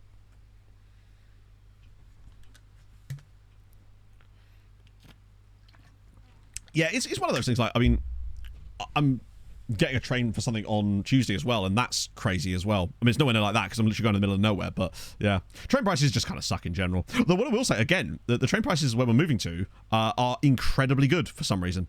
What I did basically was I built this spreadsheet, because again, chat, you know this is what I do, and this is why we sometimes get quite good deals on things. We're now suddenly killing it here. This is a lovely move. And Javier scores off the bench. But I basically looked at all the train lines that came around Cambridge and had a reasonable time to destination of like under 35 to 40 minutes. I built a spreadsheet of that. Then I looked at the average prices for tickets from every single one of those stations to Cambridge on a monthly basis to try to work out if there was any gaps in the housing market as far as rental prices. And that's why we're moving where we're moving, because I found a gap, basically, where the train prices were so low, but it wasn't seemingly being entirely taken into account in the rental prices of the properties. So that's why I isolated our house search to very certain areas specifically. Because, like, Pog and I each have our strengths, what we bring to the table. This is mine. This is the thing I do. And it works really nicely. Oh, surely not another one for Javier. Oh, go on, Ottavio. You like a banger every now and then. Oh, over the bar. Hey, Raj. More passengers, cheaper fares. Yes. Yeah, exactly. I am so cool. I know. Thank you, Matt. This is what Pog never tells me this. When I break out the train prices spreadsheet, the journey to the city, very, very short. I know, who'd have thought that guy that literally plays with spreadsheets for a living is... I'm Moneyballed House Hunt. Yeah, no, literally. That was exactly the plan. Oh my god, it's 4. That was the entire plan. I thought there must be some way that I can optimize this. And I was like, right, what are the variables that are mostly important here? It was things like travel cost to work. So basically I worked out that if I could save Pog, which is what I've ended up saving at £80 a month in rail travel, then that essentially allows us to have a slightly higher rental cost on the places, and it's just not eaten into in the same way. And in actuality, it didn't require all of that either. And that's where the marginal gain was made. That and the fact that this house has a washing machine included, which is just kind of a nice little thing. Not that was a... by the way, we've just absolutely annihilated Leon here. No shots for Leon. Goals for Reynoso Pereira, Javier and Joshua Crompton. 2 assists from Mohamed Peters. What a guy. Yeah, I just love doing shit like this. Never changes jobs. To be fair, if she's still working in Cambridge, it doesn't matter. Plus, remember, Pog can drive, and this is a conveniently located place, and it's drivable. So, actually, did I say J. Cromp? I suppose he is J. Cromp, isn't he? It's Crumpy Wompy, really. I hope I've done the song requests. Well connected. Yeah, the area of Cambridge you don't want to live is the side that's close to London, because then you end up getting rinsed on the prices if it's on the commuter line to London from Cambridge. Village in the middle of nowhere. No. That's where I currently am. And that's why my internet is garbage. We've actually done it a surprising amount of times, Raphael. You'd be surprised at how many times we've actually kept opponents to no shots in the Champions League. I feel like we never do it in the league either. Makes it sound like you can't. Have you ever seen me drive? How would you know? But, yeah, it just means Pod could drive to work. It's a conveniently located place. Sort of ticks all the boxes, which is nice. It's got slightly more amenities too, which is good. Yeah, nothing will ever beat Dingley or Ham... Oh, yeah, it was Dingley beating Hamron in the Cup with 0 shots. Nothing will ever come close to that. Zabara away at Legia Warsaw. And it's Slima, isn't it? Away at Fine. Good lord, Slima have a really tough set of games. These two, I mean, we know what's going to happen in this game, chat. The same thing that's happened in the previous 3 games. Zabar will be the better side. They'll create 2.2 XG, and Legia Warsaw will win 2-1. You've never seen a car on stream? Exactly. In fact, to be fair, you've never seen anything outside this room. How would you know? For all you know, this isn't even a room. This is a studio in like some giant warehouse that I've been renting. Hibernians are away at Siska. I'm not... This is not going well for us. Like, as good as we've been lately... I love that Nuri Shaheen, by the way, is the England manager.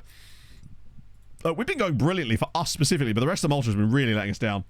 Front Stream House. I don't know if I'd be able to do that just because I wouldn't be able to actually move the camera, but I'll do like an Instagram live. Not like an Instagram live. I could do like a Insta story. I'm a robot. Yeah, I'm a robot.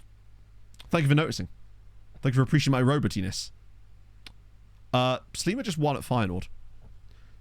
Finally, Sleemer have done something. Sleemer have just won away at Feyenoord, and more importantly, no streams next week. Not entirely sure, Dan. It's not instant. So finally, Zabar actually get a bit of their XG back. Good day for Malta there. What about the last result, Hibernians? That's really poor. Deserved, but really poor. They have to be doing better than that. Particularly as they'd won their first 2 games, but sure. Europa League. Sliema at least are on 5 points now. Zabar are on 3, but Zabar should literally be on 12 points right now. They've been the better side in every single game. But maybe there's hope for them yet. So yeah, basically we're supposed to get the keys on Tuesday, but hopefully that actually goes off. But that doesn't mean we'll immediately be... Well, there's a transition period, so we should be okay. There will be a little gap in streams at some point, but there won't be a stream on Tuesday, obviously, because I'm not here. But it won't be an immediate, like, stop of the streams, essentially. But I will have to obviously sort out internet, but it's just going to be so nice, and that won't be an immediate thing either. But just being able to have decent internet is going to be an absolute godsend. How many guys have we got on the list? Pereira, Babesi, Peters. Well, Peters is nice to see on there. Is there anyone that... Babesi's the youngest on the list by a huge margin for us. And he's also one of the higher members of the list, too. Wait, was Reynoso not on there? Oh, he is. He's number 11. God damn, that's 5 of the top 11.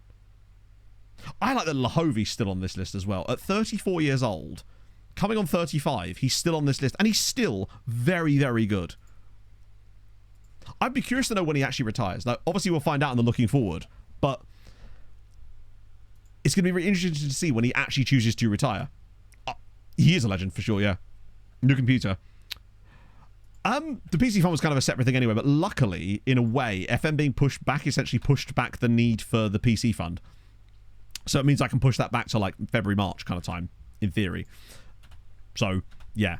But obviously, yeah, it has eaten into it because having to drop $2,000 on like rent, first month's rent and deposits and stuff is obviously not something you... There's very few people that would just not notice that kind of money going missing, do you know what I mean? So, except of course me, because I am a multi-millionaire streamer. As I'm sure you're all aware by now. I don't know, actually. I hope so. But at least it's going to put me off having to build that for a moment. Which is also good, because I obviously have tax bills coming up too. Bad with money. Yeah, I mean, it's one of the things I've prided myself on over my lifetime is I've never been particularly flagrant with money. I'm very... When it comes to large purchases, I'm incredibly diligent on them. Multimillionaire, good. Donate go. Nah, I don't like doing that. Honestly, because in a way, Frage, the donate button has essentially become that, but I don't like being explicitly about that. It feels... It doesn't feel right to me, basically. Obviously, I appreciate all the subs, bits, donations that people have given over the years, but I don't like explicitly ever asking for stuff like that because it's my job, and at the end of the day, I want to be rewarded for doing my job well, not because I'm asking for a specific thing, if that makes sense. It's already, there's like ethical stuff with that kind of things that I find with streams that I'm a little bit like unsure of a lot of the time as well, so I try my best to try and stay on the side that I feel good about that, which hence the fiscal responsibility chats we have. Wow, is he actually going to go for that team? I guess we're doing it then. What he said, you don't know what I'm saying, Scott. Maybe I am saying that.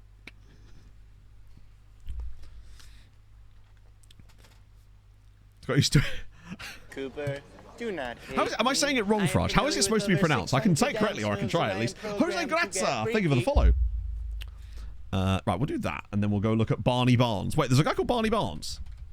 It's a fucking song request again. Oh, wait, hang on. I've just remembered that Leighton Baines works here. Fry. Oh, really? Okay. No, that's much easier. And now Scott won't be confused. Unless you kind of like rent. Yeah, no, exactly. No, I totally agree, Bagpuss. I find it manipulative, and I don't like that at all. Because I don't like being manipulated. Hence my ire at the whole lettings thing I was talking about earlier with the whole insurance crap. The non-contract. Oh, yeah, of course he is. And I find that kind of irksome as well and a little bit icky. That's why not that I say, that's not the only reason I don't do it. I just don't like it. Just a minute, but you did, Don. You got me good there, bud. I love his hair. It's so good. It could easily be, if there's like, put like 3-4 other blokes around him, all in similar like hairstyles and whatnot. You've basically got a metalcore band from 2013 that's just signed to Rise Records. It's tremendous. Fry is Czech. Sorry, Fry is Czech, right? They're on tour with The Devil Wears Prada, that band, right now.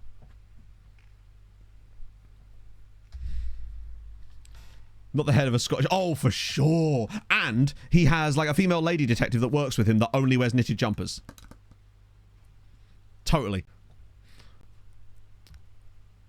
That'll do. Oh, yeah, it's international break after this, isn't it? So that'll be fine.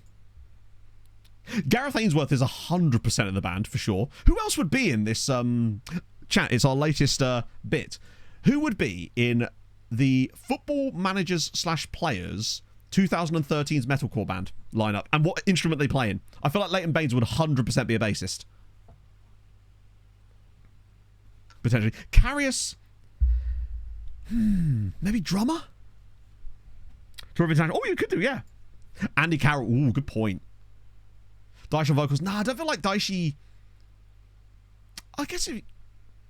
Yeah, I suppose he could be like the harsh vocalist, perhaps. PLO. I feel like PLO looks too suave to be that style. Like, if you look at yourself and go, could they have been in As I Lay Dying? That's what I'm asking. More opera. Yeah, he's too classy for it. In fact, oh, what a song. Great shout. Kukurea. Maybe? Thomas Rositsky. Perhaps, yeah. I love how many options we've got now. It's great. May not know. Oh, well, we can find out, right? Most of the times or Grey Habit. Maybe, yeah. That kind of... There could be an As I Lay Dying that... Well, I mean, you're right. There's certainly plenty of slots available in As I Lay Dying right now. I'm not sure if anyone's particularly keen to take up those slots, but yes, you're right. There are some spots. Scanning Icelandic players. Well, yeah, I mean, I guess, yeah, you could get them in, well, In Flames. Or, what's that other... There was a Swedish, like, melodic death metal band I used to really like. Sonic Syndicate. I quite liked them. Oh, yeah, I need to do our tour of North Korea. God, I haven't heard this song in about 15 years. No. Actually, it might be. And on the saxophone. You wouldn't have a saxophone in it. A lot of the current... Oh, is it really? Sick. Sorry, I haven't really been keeping an eye on Devil Wears Prada for a while. I haven't really listened to them as much lately. Right, so this is international break, which means we should be able to do a tour. Yes, baby. We touring. So. Where are we?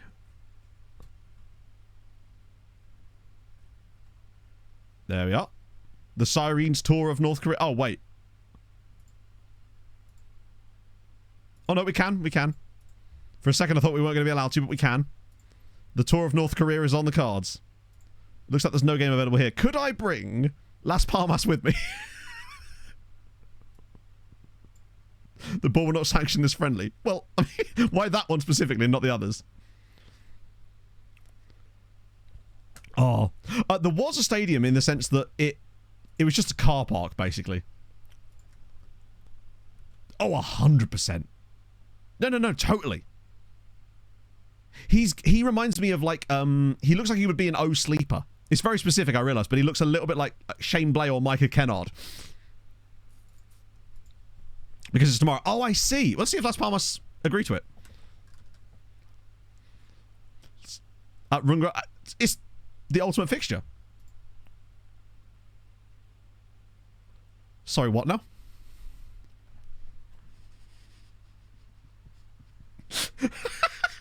Wait.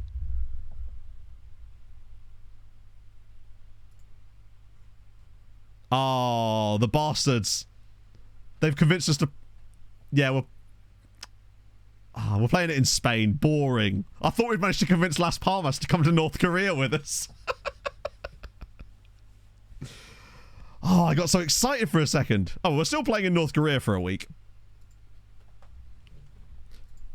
I don't think they'd have agreed to it otherwise. That's a shame. Wait, did he just say Lahovi had... Has he just killed a load of Lahovi? Oh, just so we were praising him. Why North Korea? Why not? We've already done a tour of Afghanistan this season. We figured that we'd continue our tour of interesting nations. I'm thinking Eritrea soon. Oh my god. Run out of time to address his concerns. Bro, he would play in your position. Pedro's good enough for you to adapt your system to... Oh, is he? Alright, fine. You step out of the team then. Bellend. Any added value? No. There's no... The value... Actually, no, that's not true. Sorry. There is added value, but the added value to us during a tour of North Korea is quite simply the value we gain from memes. And that is the point. Oh, God, African. We've got African nations. Doesn't affect us too badly, but it is going to affect some other Maltese sides. Most notably, Sweetie losing Wales Zaki, who is becoming very, very good indeed. I mean, we get some money out of it. We actually will make a profit. So it's gonna, yeah, I think that's the plan, Maureen. We're going to do a tour of it over the next year and a half. We've got a load of international breaks. We've got the summer as well. We've got the March international break for the next one. Maybe then we can go to Eritrea. Sleeper just beat Hamron. Jesus. Are Hamron finally faltering? That's true. We could map men it up a little bit just by going there. We're going to spread... Chat, we're going to spread democracy around the world. Just you wait. But we're going to do it the Maltese way. With memes. The only true way. Right. I'll just play whatever squad we need, right? Oh, shit. I'm still in charge of friendlies, aren't I? I forgot that I still put myself in charge of friendlies. Somalia? Why not, right? Which one? Do we do Somalia or Somaliland? Or is that in FM, are they still technically considered part of the same nation? Eritrea feels like the one we got to do first, right? I think there's no way we bottle the domestic title. Eventually, we will just be better. So Afghanistan, Oman, Saudi Arabia, Vatican? Oh, we could do Brunei. 7-match series against Nuke. And we could call the winner the Stanley Cup, but they just get, like, an actual Stanley Cup. It's a shame we can't go there. Certain job becomes available during the save. Not directly. I think the best thing you can do is if you follow the club and have them set as your favorite team, maybe you could get, like, extra information about it. That's about it. So, for example, occasionally I'll get emails about MTK in this save because it's Janos Toth's favorite team. But it's pretty slim, and you'd have to use things like the social feed and news to get that information at all. So it's a little bit slim pickings for that, I would say. It is annoying that you can't, though. But you will be notified of it anyway. Join next season. Yeah. Loads of players. Most notably the £60 million man that we didn't need. That's this season, isn't it? We've got some guys in January as well. In fact, most of them are joining in January. I think the only one's joining next season. Well, Pablo's not joining us for another 18 months. We've spent quite a lot of money, haven't we? Noe Tenler is joining us for 11 million. He's looking better and better, I must say. Hey, Zims. How's it going, man? Toboa Shoppers is 59 million, which is way overpriced, but it's what we do. We also spent 23 million on Franz Merter. We spent a lot of money. We actually have an outstanding budget here of like nearly 100 million players. I think he's better than Reto Bokens. We will literally not even be in this save when Pablo joins. Chat, I'm planting trees under the shade of which I'll never sit. Allow me. Bar's happy to stay. Didn't realise he was trying to leave anyway. Fair. Bit of transfer budget. It's tough. I think I would struggle. If someone said to me, hey, Matt, you've got to spend your entire transfer budget, I would genuinely struggle because our transfer budget is still £431 million. And that's with £2 million in wage budget. Like, minus 9 degrees. Even better. The players will just have to get going. Hey, Graham. Just buy the... But the thing is, they still have to want to join us. Then again, we are the best team in the world, so it'd be weird if they didn't.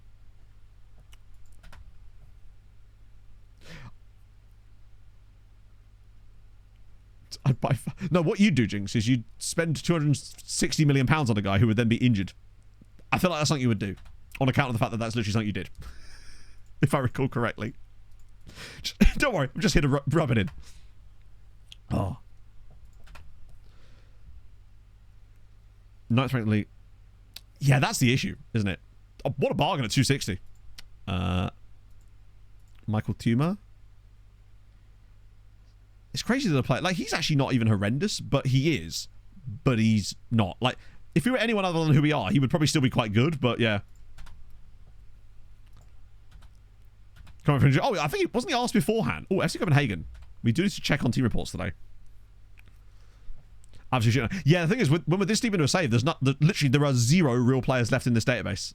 Oh, this is funny. This was when we were looking at the lowest ratings. We found a guy that had a 2.9 average rating. Impossibly, because he was a goalkeeper that had been substituted on 1 time.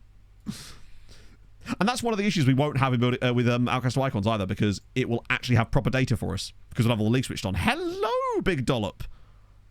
Oh, hang on, wait, 27. Damn. Okay. Intrigued. Leon have been cooking. I mean, they'll be expensive as fuck, but they are cooking. There's Lassie Brun here as well. Oh, what a name. Henrik Hegelshare. Top. Love it. HHT, we could call him. Now he's both cheeks. He's the whole arse. 27 for age limit. Because I don't really want to sign any players that are that kind of age. I try to avoid signing guys that are much older than that unless they're absolutely goated. Is that his real name? I don't know, actually. Good point. Because remember, these are team report players, so most of the time we're looking for youngsters in here. The reason I even said it a little bit higher is just in case we stumble across like one of those random Argentinians that's still at their Argentinian club and actually has like 4-star CA. Otherwise, I find you just scouting a lot of mid-play. I mean, I could just literally not have an age limit on it anymore. In fact, I'm not even sure why I bother with it. I mean, I don't think it made much difference, as you'll see. But at this stage, it does make less sense to have an age limit on it. You might be right. Doing his annual Zolder charity draw, they've raised 61k. That's amazing. I love Jimmy. He just seems like a cool dude. I don't watch that much of his content. Most of the time, the only content of his I actually watch these days is his IRL, like, racing stuff. Because I just find it fascinating watching his racing career. I was going to check. Oh, yeah, his real name. Let's see. No, it actually is his real name. The Danish security services have not got to him. I like Flavian Bessie. Because he'll have an Alt Bessie. Well, he won't. Well, he will. Well, he won't. Loved him as Slug. Oh, he was great at Slug On. Also good. Yeah, you're right. That's a good name. Audric Dondon. Good, good, good. Don Don Don. Matter and Joe. Oh. Weirdly, I think used to be friends with Jimmy's missus on Facebook because she used to be in like the band scene and stuff right back in the day. So I randomly saw on Instagram, on like my old Instagram account that I don't use anymore because I just use my SecondYellowCard one now. And obviously it used to back in the day ported loads of contacts over from Facebook. And I was just scrolling through them one day. I just saw this girl with a picture of Jimmy. I was like, what the fuck? And it just turns out it was her. Which is just a strange coincidence. A longer name. Oh, we might do. I love that we're just going back to the names again. Hold on is solid. It's his full name. It's still Aldrich Dondon.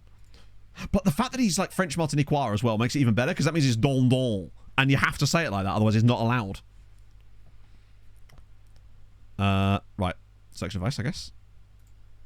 We didn't take a lot of players to North Korea with us, did we?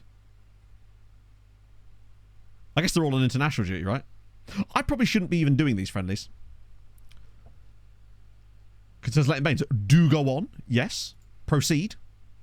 As always, chat, you never have to ask to post links. I trust you. Right. Oh. Reject all. 2015. Holy shit. I think it's the Golden Ball is the unlicensed name for the Ballon d'Or. Leighton Baines, ladies and gentlemen, has won the Ballon d'Or. He has ended Messi, Ronaldo, and well, the Messi and Ronaldo just dominance that lasted a decade. So, our Lord and Saviour Leighton Baines. I think it's the Golden. That's surprising. It's weird hearing Jack's voice. Just what do you have to do? Considering I want Mohamed Peters to win the Ballon d'Or this year, it's never going to happen, right? What was I actually going to do there? Oh, yeah. Set myself no longer in charge of friendlies. I guess, yeah. I suppose there was an FM, wasn't there, where you could get an insane amount of assists from wide men. I had that guy, I think his name was Imran Baltham, on my Wimbledon save, where I think he got 47 assists in one season. And it was just ludicrous stuff. He was playing as like an inside forward, and it was... I can't remember how many goals he got, but it was he had like 30-odd assists. 30-odd goals on like 47 assists or something. I think FM has actually done quite a good job at making that a little bit less likely. Wait, I'm on the wrong one. I want match. There we go. There we go. Sick. We could see we did, yeah. Have no loan manager? No, we don't. Our loan manager left, and we didn't replace him because loan manager is one of the two most useless roles in the whole of Football Manager. It truly does nothing. It has zero purpose to have one, and often they cost a lot of money as well. But we had one because it was like a former player. Second one, technical director. because he got 42 goals. Yeah.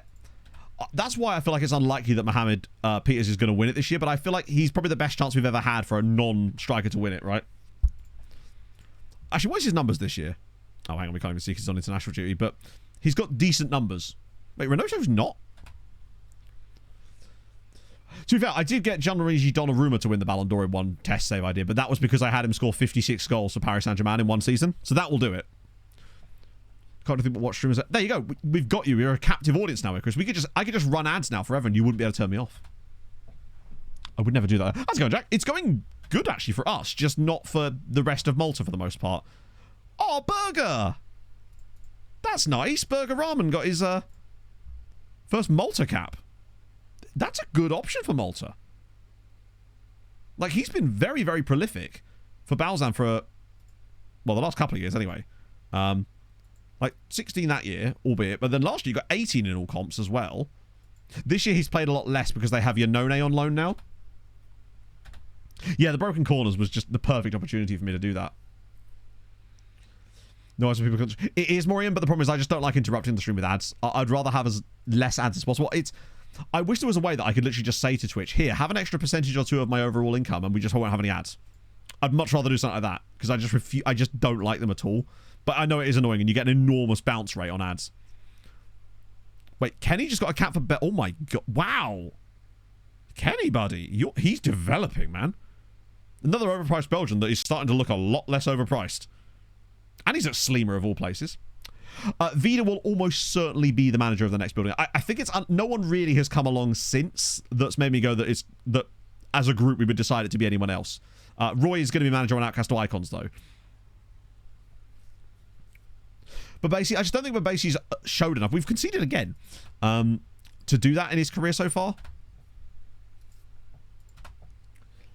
And Guillaume Roy. Oh, yes. We can always, what we have done in the past is seed the database with players like that. So if you recall, back on MTK, I had Emmett as my head of youth development, and I had Thais Freeze as my assistant manager.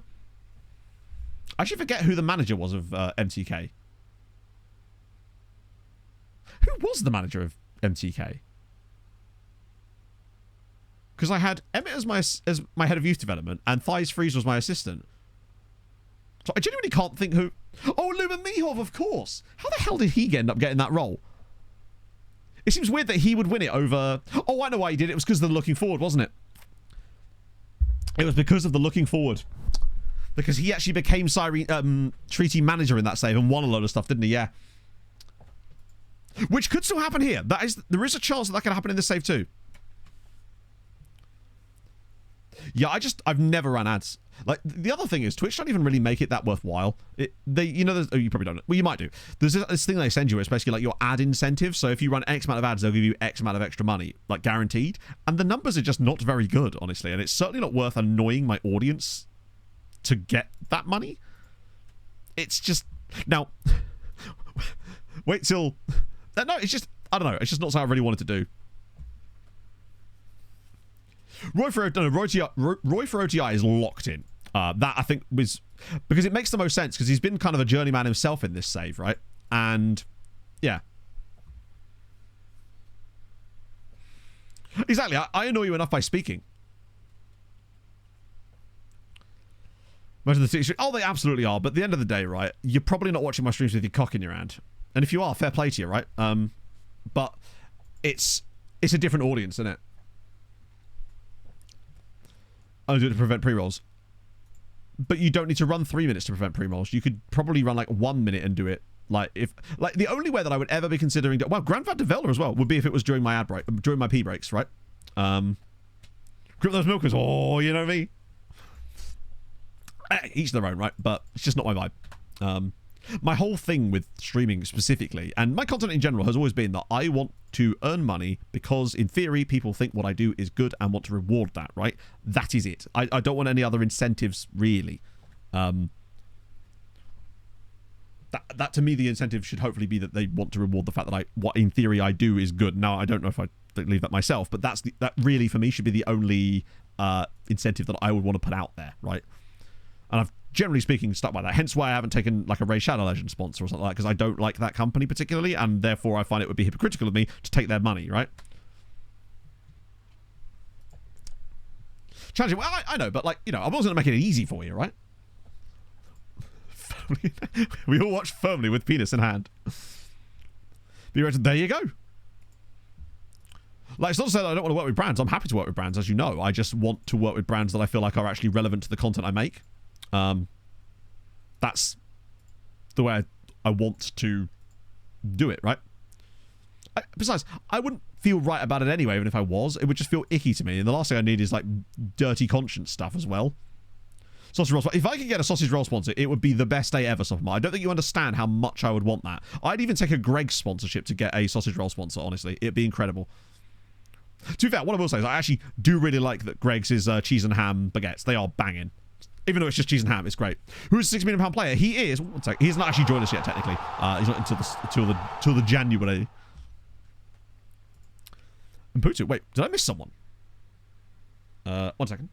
Fatal Wombat, thank you for the 21 months. How's it going, friend? How's your sun that morning? This is the guy. I keep forgetting his name.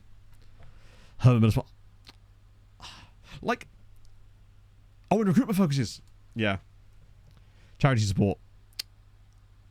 Well, I have done that. For those of you, I've only done one stream integrated sponsor this cycle, and that was with the British Heart Foundation. If you recall, there was a full month when my BRB screen was controlled by British Heart Foundation, and it had a CPR course as part of it instead. So this is the sort of stuff I like doing, which wasn't anything. I didn't earn any money from that. Oh yes, I'd take a Gregory sponsorship. Indeed, yes. I'd love to do more stuff like that. I'd like to do some stuff with men's mental health. I'd like to do some stuff with, especially that actually, just because it's something that's close to my heart. I wouldn't mind doing some stuff. Yeah, no, actually, especially that. But I wouldn't know where to begin, right? Get that bag sponsorship. Oh, no. They are a massive get that bag sponsorship ballot. Bear in mind, this isn't me saying I'm better than I don't give a shit what other people do, right? That's just what I do, right? I know that they're an incredible bag sponsorship because I always tell you when I get Raid Shadow Legends offer, and I usually tell you how much they're offering as well because I know that I'm never going to take the money. But they do offer absolutely insane. It's not as much as it used to be. Like, they're not quite as persistent with it as they used to be, but they used to genuinely be paying. The reason everyone took them was because they were paying 2-3 times the market rate for it, basically. So close to my heart. There you go. Maybe I should get in touch, see if they can give me a sofa. Or a discount on stuff. I'll be like, hey, you remember when I did that? You enjoy it? Hey, no, fair enough, right? If you enjoy it. I just didn't like the way that they... I felt like a lot of the practices in it seemed to be a bit manipulative in order to convince people to spend money, and I always find that games that do that rub me the wrong way, right? Like, I've been offered... I think one time Raid Shadow Legends offered me $3,500, and I was just like... And it's a lot of cash, but it was dollars, I should stress. But even so, I was just like... It just didn't feel right. But that's on me, right? But that was the thing. Like, I would like to sort out some brand integrations at some point. I think I hopefully will be able to with this new network, but I still want it to become the big deal. You could. I could buy 2 couches even. Oh, I haven't done World Cup winners. My apologies. We'll just quickly get... Actually, no, we'll do the World Cup thing first, because otherwise I'll be forever looking at these scout reports. Dodgy, definitely illegal. Oh, yeah, exactly. It's like, which horrendous company will Fulham get in bed with next year? Just line for money. I realise that, Joe. But... I'm actually less worried about what viewers would think, more worried about what I would think of myself. It sounds stupid, but yeah. What am I doing? I'm sat here streaming, Chris, having a bloody lovely time. World Cup. There we go. Yeah, I mean, this is the second year in a row that Fulham have been linking up with dodgy shit. Well, I've done stuff in the past. I did a one-off random one with Manscaped, which didn't really work out that well. Did all that stuff with One Football, if you recall, a few years ago. They sponsored a nice chunk of videos over the Euros for a bit, which was really nice. Weirdly, since the channel actually started getting a lot more views and blew up a little bit, I actually didn't get any contact with sponsors, which was really odd to me. I thought that was going to be a thing that would really grow, but it just didn't. Yeah, France have won back-to-back World Cups. The best one for me is the fact that USA got to a final here and Serbia got to a 3rd place, which was pretty dope. Enough ball strokes? Apparently not, no. 2-week tattoos? I've never even heard of that. Oh, you mean like with a brand? That seems like the sort of thing I would do, doesn't it? Bit of that. And I realise that these are the sort of things that do hold me back financially, but I don't know. I feel like peace of mind for me in some ways is more important than money. If I can still do my job, then do you know what I mean? Post Matone. Post Matone. Oh, the mission win I think is hilarious. Oh, I'd totally do it for like... That's the sort of sponsor I would absolutely adore, is like a really well-known British brand that you wouldn't expect to be sponsoring a streamer. That is like the dream scenario for me. Honestly, someone like Argos would be hilarious, or Aldi. I would take that in a heartbeat. Money give you peace of mind too. True. Yeah, no, absolutely. But it's... And I do get that, but like it depends on how I earned it, right? I would want to feel like I actually earned it, right? Well, you know when I would say like brands that are well known in Britain, I don't mean like specifically British companies, but a brand that is like Aldi is an extremely well known brand in England and Britain in general. Just Marlborough, yeah, I know, yeah. HMV, HMV's a weird place. Matalan, Londis would be a fun one. Oh, imagine that. You come into stream and I'm just flogging lawnmowers at you.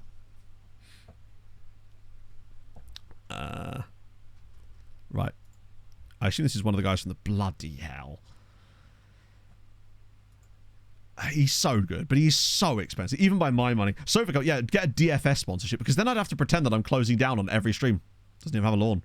I'll have you know, this new place does in fact have a lawn in an L-shaped garden. Lego. I'd love to get that sponsor. To be fair, if Kev can't get a Lego sponsor, then there's no way that I'm getting a Lego sponsor, given that I have literally not done any kind of Lego in 30 years, probably.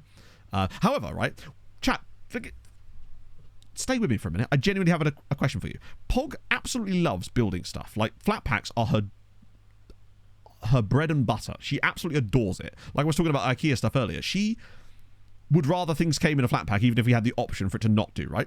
Do you think that me trying to get her some Lego would be a good idea? Because I feel like that's the sort of thing that she would probably enjoy quite a lot. But maybe I'm wrong about that. It feels like that would be a good connection there. But I'm thinking about maybe getting her like quite a complex Lego for Christmas or something, just to see if that's something that she would actually kind of like. Just something out of nowhere.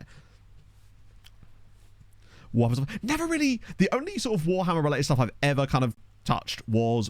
This is a deep cut, but probably not even that much of a deep cut. Back in the day, there was Lord of the Rings Warhammer. There probably still is, right?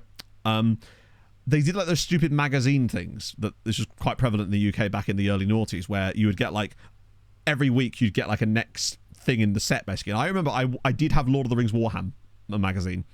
I don't know, but so that was kind of fun for a bit. But me and Viking used to collect them. She builds a Lego-sized Death Star. I wonder if I can find like a giant Lego bear or something. Like if you FOV, I mean, suppose yeah. Bricks and a cement. Honestly, Pog's dream is that if she could, and we were in a financial position where she was able to do this, she would literally quit her job and retrain as a tradie, basically. Lego Craven Cottage. I don't know if I could convince Pog to build that. Maybe a Lego Villa Park. Too much plastic crack. Pricey though. Do you like it that much? Still on the fence about that one, Millennia. It's gone. Wow. Yeah, I had him back in the day. Never actually did anything beyond just like painting them. I think that was the thing that I enjoyed more about it, was the painting of the stuff more than the actual game. I never really played that. I found it was just quite a relaxing, monotonous task, I suppose. I actually find those sort of things quite... they engage my brain in a way that very few things do. And I haven't done it for a very long time, but it would just seem to really satisfy my brain. This guy's okay. Some of these guys are actually quite good. No one's standing out to me as being amazing. I mean, you're all really expensive. Actually, not that expensive, but you're also a lot more mid than I was expecting. Milano Cherry is a great name for a player, though. Ah, this is the... I start to understand now. I feel like his star ratings weren't as high as this before. He did turn out better, but not, like, amazing. Can we still sign him? Okay, we can. I kind of want to sign him now, but he's definitely not... He's better than he looked, and I think we were right about the fact that the stars were lying, but I don't think they were lying that much. Airfix. That was planes, right? To be fair, we are... I do quite enjoy planes as well. Like when we're... That's why I quite... Favorite Lord of the Ring faction. What are the factions? I'm sorry. Again, I've not really hugely into Lord of the Rings over the years. If you'd ask my sister, she'd be like on that shit in a heartbeat. She absolutely loves Lord of the Rings. Oh, Puzz 3D. Yeah, Puzz 3D was the thing, right? PA wasn't so much, but yeah, I think he's probably just like maybe had slightly better CA than we thought, but his PA wasn't that great either. Oh yeah, we haven't looked at the Maputo guy. It might have been that. Do you know what? I'm starting to wonder. I'll just get rid of these guys for the time being. I wonder if sometimes players come through the recruitment focus and they already have like a little bit of knowledge on them. Not because I've scouted them per se, but because our knowledge is ever so slightly better of them. Maybe, I don't know. This guy here, Lorik Maputo. Let me just check. There we go. First yellow card. Well, actually, my sister is younger than me, and thus she is the lesser spotted third yellow card. Indeed, if we're counting old Johnny card as. Oh yeah, yeah. That's just takes me back, man. So holy shit. That's true. My sister also thinks that you can see through a phone call, not a video call. I should stress. So perhaps I'm going to be ripping her about that for months to come. It's tremendous work. The satisfaction I got from her putting the phone down and going, shut up, shut up, shut up, shut up, shut up, is perfect. My sister is Joseph Simeonip. Joseph Simeonip, I guess. Agent officer. Perhaps, yeah. She can see a scam hot tub coming. I will admit that she did see that one. Well, I suppose see that coming. She didn't so much see it coming so much as gloat afterwards when she found out what I'd done. Never did get my £55 back from that, by the way. Or maybe it'll rock up at my new house. Who knew? You know? Maybe. Yeah, I think I might try getting Pog some Lego at Christmas. Not sure what yet. I'll have to have a look at their selection. I don't imagine that Lego do many sets, do they? So it shouldn't be hard to narrow it down. Do they do any bear-related stuff? I won't accept the loan back because I want him here and also fulfill that promise. He's in. Okay, cool. He'll be a fascinating one to keep an eye on. But I think the little experiment with him is... I think we were right, but there's a bear... I don't even know what that means. It's fine. Lego won't do more than like 2 or 3 different types of Lego, right? So it'll be absolutely fine. It's a tiny little company. Like... It shouldn't be an issue finding one that's sort of suitable. Home Alone house, like that's pretty cool. I'll have to see if there's any Disney. Is it a Disney Lego? I don't know. Is it like a Goofy movie one? That'd be kind of good, actually. Be the ultimate one in many ways. How do you feel about frogs? Actually, really doesn't like frogs at all. Pog hates frogs, which means I therefore enjoy frogs even more. Stitch and Stitch. Oh, to be fair, Simba. Simba's not Timon and Pumbaa one.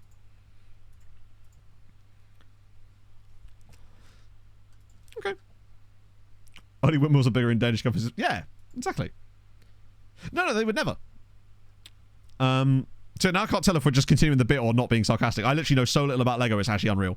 Not to say that I didn't use Lego. I used to play with Lego when I was a kid. I used to build Lego loads. I had this underwater like space station, or not space station, but like an underwater lair Lego, which was really, really cool. But brand exists as Lego for it. Interesting. Can I get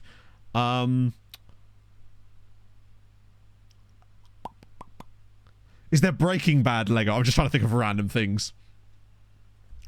Because of his accent. Did he really? How's that work? This is rotation, isn't it? Underwater space station. Hey, underwater is still in a space. Pog also loved Connects too. We were actually discussing this yesterday before we went to this friend's Lego. I bet you my sister already has that. Again, her and her boyfriend love that kind of stuff. But my sister is exactly who you think she is, based on this information you've learned. But that'd be so cool, wouldn't it? I feel like I'm going to end up spending most of the after stream like with the football on one monitor and just the Lego website on the other one. Leave space underwater space. There you go. See? Luckily, Crazy Brit, who has a degree in spatial physics, is here to enlighten us. They're playing us Australia, so we marks mentioned the wrong column. Oh, really? I didn't know that. Can create custom Lego by now. Isn't that just called Lego? Doesn't Lego kind of create custom Lego? In a way. Maybe I'm being facetious. But I'm not. I'm never facetious, chat. I would never be sarcastic. It's not in the British psyche to be sarcastic about things. We're very straight-laced people that never are sarcastic about anything. Get Lego picks, but that would be so cool. Do you know what, right? Sisters are the coolest sibling. Oh, 100%. Like, if you were to... Right, literally. If you were to take me and my sister and just a couple of facts about us, be like, right, here's my sister. She's a writer. Immediately cooler than what I do. I play with Football Manager for a living, right? It's like, she's one. My interests involve takeaway food. Yeah, she's a writer, I'm a talker. Oh no, she's a talker as well. She's just a female me. Honestly, you put us in a room together, no one else is going to say a word because it's impossible to.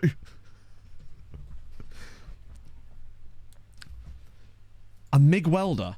Huh. That's true, I suppose. If you've got a big enough saw, anything could become Lego. True. A couple of yappers. Oh, for sure. So she's an adult. Yeah. Sorry for my parents. No, I do too.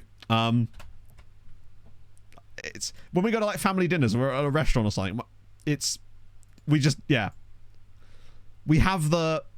got that sibling banter on lock. There's very few people I can rip the piss out of in my life, and my sister is one of them, and it's great. I like adult sibling relationships are brilliant for that exact reason. And the weirdest thing is, chat, this is the most me thing in the history of the world. I don't think anything has described me better than this. So, oh, hang on, I'll get this up. What's this? That is kind of cool. I don't know if Pog would be into that specifically, because Pog has no interest in F1, but that is kind of sick. What is that? See, do you know what the most me thing ever is? The fact that I've just forgotten what I was going to say is the most me thing ever. Oh yeah, so my sister and I kind of lost touch and didn't really talk for like 3 or 4 years pretty much for the most part. We'd only really talked through our parents, and we couldn't really figure out why, right? And we came to the conclusion essentially, because now we're like bezzy mates again, that it was literally we're both just really fucking flaky.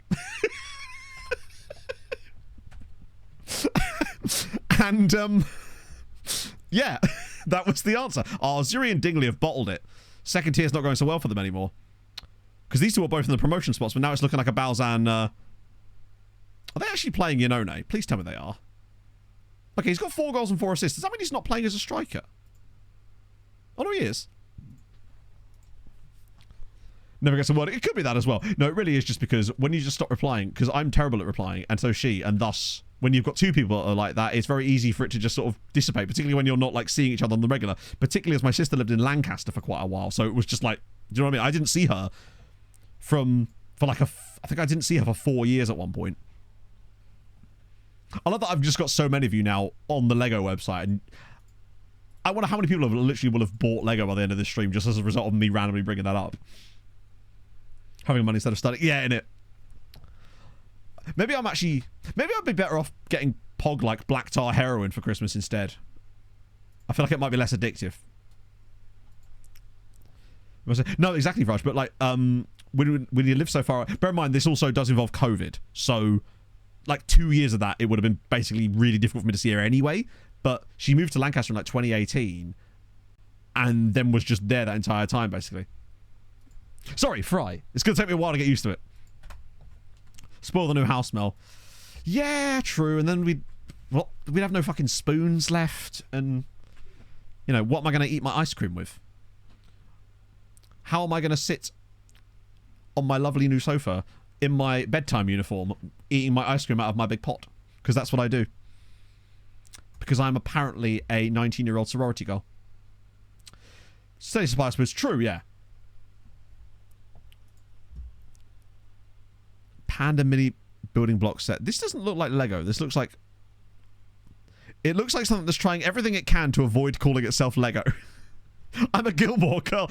Another thing my sister absolutely adores. The Gilmore Girls. Bedtime uniform. Here's a fun fact. Voltaire contracted syphilis just 2 blocks from here. Both have these giant shirts. They're like XXL size shirts. And Pog bought one, and I really liked it, and I randomly put it on one day, and then I just didn't take it off. So she ended up buying like 3 more of them. So now we just, when we're not actually in bed, but we're sort of on the process of nearly going to bed, we wear these bedtime uniforms. Because we're that couple. Well, I say XXL. Like, They are, I think, both XL. I think Pog's one's XL and mine's XXL, just so that they're like super baggy. And we were matching bedtime uniforms. Oh, it's an American. It's great. I love doing shit like that. Basically, it's because Pog really likes it when I like take an interest in things that she finds cute and fun, right? So, 6'5".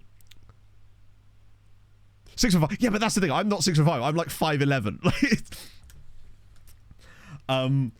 And yeah. So one day I just randomly put it on. I was like, "Oh, this is kind of comfortable." And she came in and she just saw me wearing it, just chilling. She was just like, "That looks good on you." And then she was like, "I'll get my own one." And then we both have matching corgi snuggies as well, chat. Like, we're those people, and I'm not ashamed of it in any way.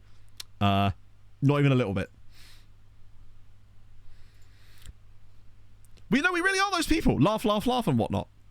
Like, she literally got this little bear. I showed you before. She got me this little bear, and it just says, "You got this." And she was just like, "Put that on a desk and imagine it's me whenever you feel like you can't do it." It's very Essex of me. I'm from Essex. Like,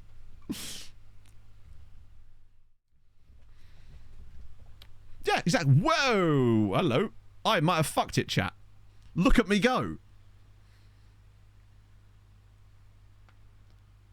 Okay, I was hoping it would stop, but it... Oh my god, what have I done? What have I done?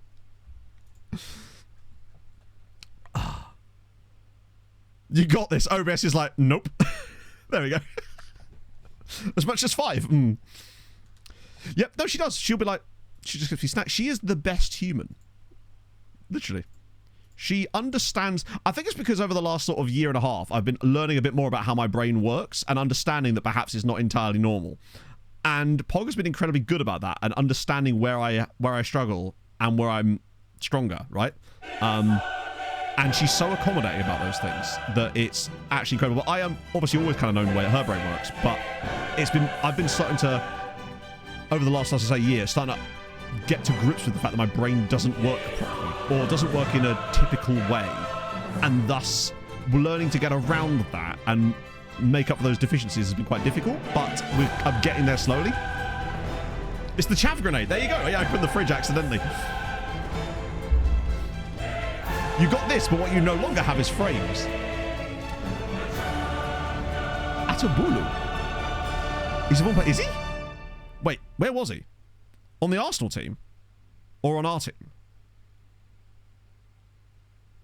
I don't remember us ever having a player called Atabulu. He's the manager. Oh, is he really?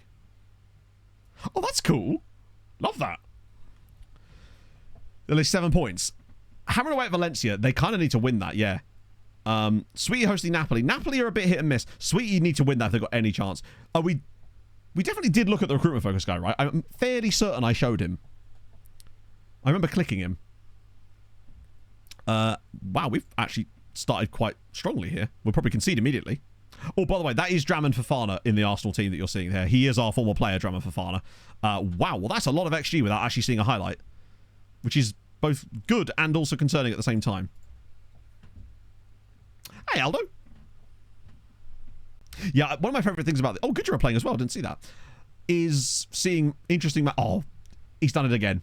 So I didn't even know that Goodra were playing today. I was looking down at the bottom here, but Hammer immediately take the lead. That would take Hammer to 9 points with 3 to spare, and Goodra lead as well. Lakazar Hubanov, Goodra and Hamron both winning. God damn. Imagine for Newcastle, probably going to say, find myself. Hang on. Which says Newcastle's lacking. Hang on, I'm a bit confused as to what the exact question you're asking. You're managing Newcastle. Find out myself. Oh, where it says lacking. I simply don't know, as I have not managed. The only team I've managed for any long period of time in FN24 is this Sirens team. And as a result, I've spent so much time in the future that I've kind of lost track of who's what at this stage. Yeah, no, I think 7 points is definitely achievable. Particularly as things stand, we're literally already getting 8. New yourself. I actually quite like it. I know some people are shitting on it, but I think as it wears in a little bit more, I think people will grow to like it a bit more. But I do still believe that it does provide more benefit to the bigger sides because it simply gives them more opportunities to win. 7 excluding Siren. That'll be a push. If we got 7, I'll be very happy with that. We are This might be a Moser type of day. Sweetie need a win.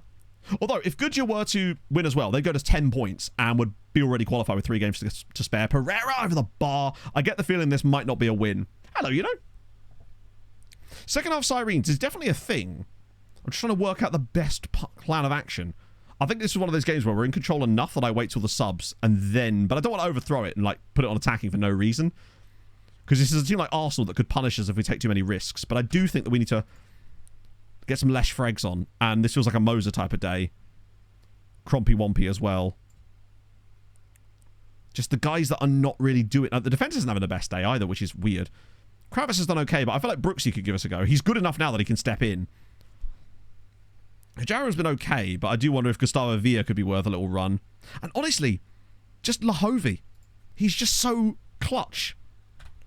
I respect him so much for his clutches. Equaliser for Galatasaray. Bad. 2-0 to Hamren, though, at least.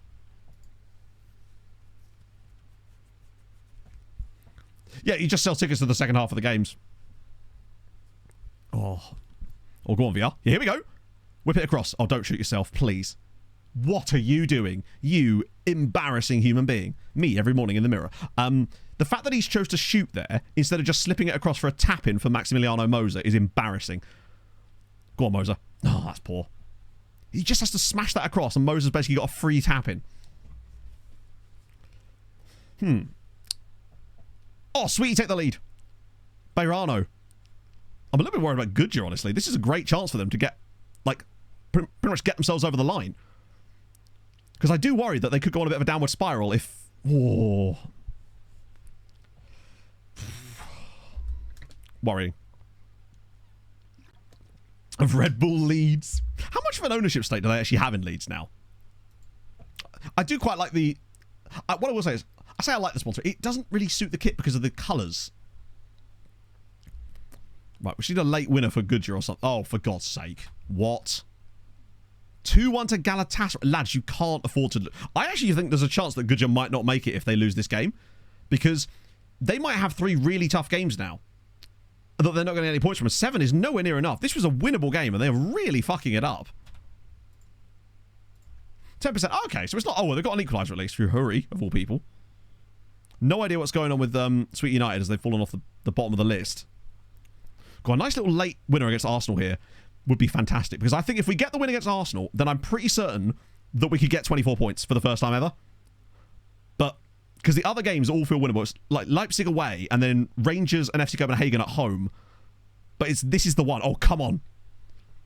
Go on, 90th minute winner. Oh, it's the dream. That's a pass. That is a pass.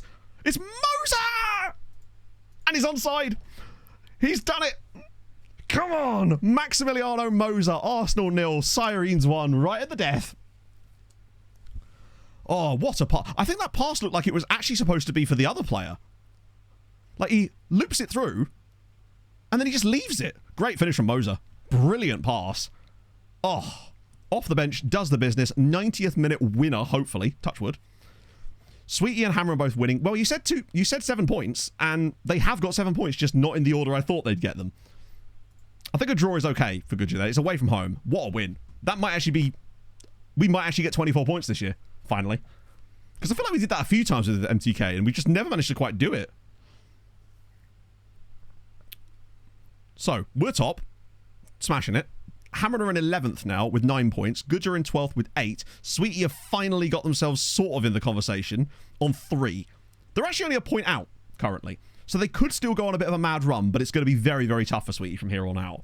But at least they've got a win. Like, that's 10 points on the day for Malta in general, which is great. And 7 earned by the others is amazing news. Because what was it? 33 points they got last year together. This year they've got currently, if you exclude us, obviously, 17, 20 points. The likelihood of them grabbing another 13 points in the next 3 games is pretty slim, but yeah, Leipzig are not having a great time, which is perfect because we're actually going to be playing them immediately next. It's the perfect scenario. Also, look at us actually getting through some games. Wait. Yeah, we've actually already played 2 Champions League games. Huh. Crazy. Yeah, their remaining fixtures are probably where this starts to get a bit more difficult. Goodyear's remaining fixtures. Away at Dinamo Zagreb. Okay. And then home against PSG Milan. Do you know what? I feel like they could get a point out of that. They've got to win at Zagreb, or at least get a draw. That's crucial.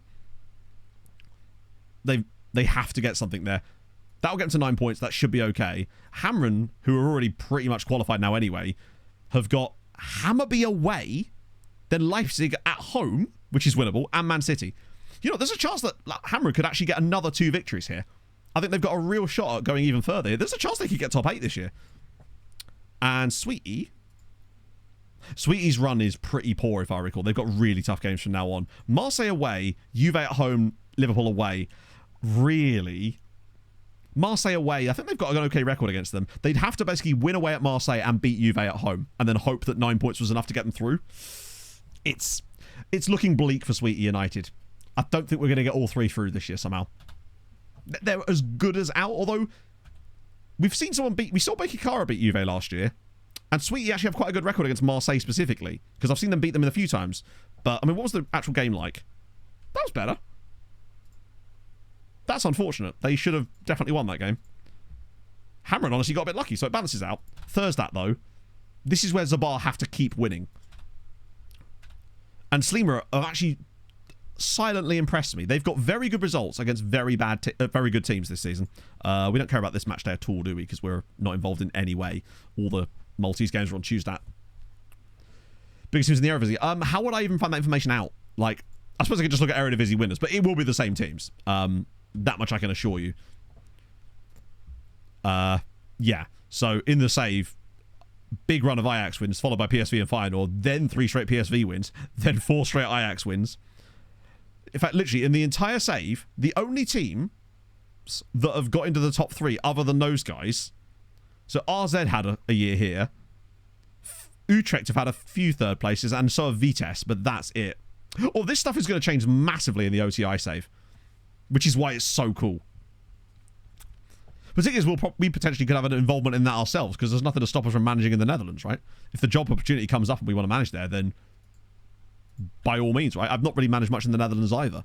I think the only team I've ever managed in the Netherlands was Den Haag on Survival Specialist, and even that was only briefly. Oh, one thing I also might do, chat, if we find that we end up completing Crystal Icons, and we've still got like a month and a half of the cycle left at that point, because Crystal Icons is generally a shorter save than Building a Nation, then what I would probably do is switch it in the same database to being a Survival Specialist save. Just like I did with the last time I did Crystal Icons. That's probably the backup plan there, in case we finish it too early, but there's still not enough time to do a proper long-term save. And when we start it, so basically, next season of Sirens is going to be the last season of Sirens, but obviously with the house move, there's going to be a little gap when I sort out internet and things like that. So not sure exactly when, but next season of Sirens is going to be the last year. Oh, see you later, Paolo. 2N10 for background content. See you. I will. I'll enjoy my secret trip. And we'll have the Sirens looking forward stream in there as well. So it'll be a little while yet, but not that long in terms of save years, I suppose, right? I do want to have a quick look at the table now that we've actually got all the games played for match day 5. So Sweetie are still... They're only 1 point out.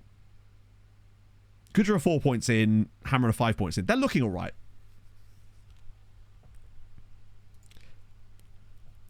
But with the fan... of course it's... Oh, yeah. Right, what we got? Zabara... Are they not at home again? Oh, it's Conference League. My apologies. Hang on. It feels like they're always away. And they're away again at Odense. And Slima are away again at Lask. Do they have home games at all? And then we got Hibernians, who are at least at home against Havnar. But if Hibernians can't beat a Faroese team, we've got a problem. Save recap for YouTube. Yes. Well, like kind of not entire save recap. The recaps are a save recap, but yes, there'll be like a So for the final season, obviously, we'll do a recap for that, which will just come out, whatever. And then there'll be a separate video, which is like the looking forward video. So I'll just condense the stream down into a single video. Will also go out on YouTube as well as its own video, because I don't have to worry about not having the music on it anymore, because obviously all the music is removed. Total Club Manager still worked. Oh, there were so many cool things in those games. That's one of the things that got me into FM, actually, is by playing like TCM and FIFA Manager back in the day. Back when you could take the disc out and then put FIFA in and play the games. Stuff like that. It's just weird to think that was a thing. There's a chance that we could actually go 3 wins out of these games as well. legitimately, which would be a massive day for Maltese football, given the 10 points we just got ourselves. And Slima get a draw, that's okay. Zabar get a dub. Slima love a draw. They've really done well. Oh, they missed a penalty as well. Zabar with a huge dub. Deserved in the end, but Lasse Vestergaard with the own goal. Okay. So now they should both be tied on 6 points. They're right on the cusp, but at the very least they are still doing well. Like, they've both got 2 wins and 3 losses. Should be doing better, but at least they're still in Europe. They're not completely ballsing it up. Iliash, thank you for the follow. I love that Norbert Gottdener is smashing it for Debrecen, because I don't think this is the first time he's done this either. I feel like I've seen this guy top this chart before. Not that year of 3. 8 one year as well. Either that or I recognise the name from the past, because I swear this guy was a guy we scouted many years ago. And what about Europa League? 3-1. That's a little bit disappointed that you only won 3-1, but sure. Mercado gets another goal. That should be enough to fairly safely, I would say, qualify Hibernians for the next round. They've got 2 more games to spare, which is good. Coefficients on the year. Oh, damn. God, I tell you what. Not having to worry about the dilution of an 8th team is a massive win. So we're 4th on the year, and only by like 0.6. 8.071, which keeps us comfortably in 4th place overall. England aren't too far away. We're just kind of... What we've done so well over this period is just be... Wait, where's France? Jesus Christ. France really are shit. Their last 3 years, 15.9, 12.3, 12.6, and this year, they're sitting in like 13th place on the year again? Like, legitimately. France are very much in danger of being caught by Portugal at the moment, and actually, potentially even getting caught by someone like Denmark at this rate. They might even slip to 8th by the end of this save if they're not careful. They've been appalling. In a way, but actually, yeah, it kind of did. Yeah, exactly. Wait, what?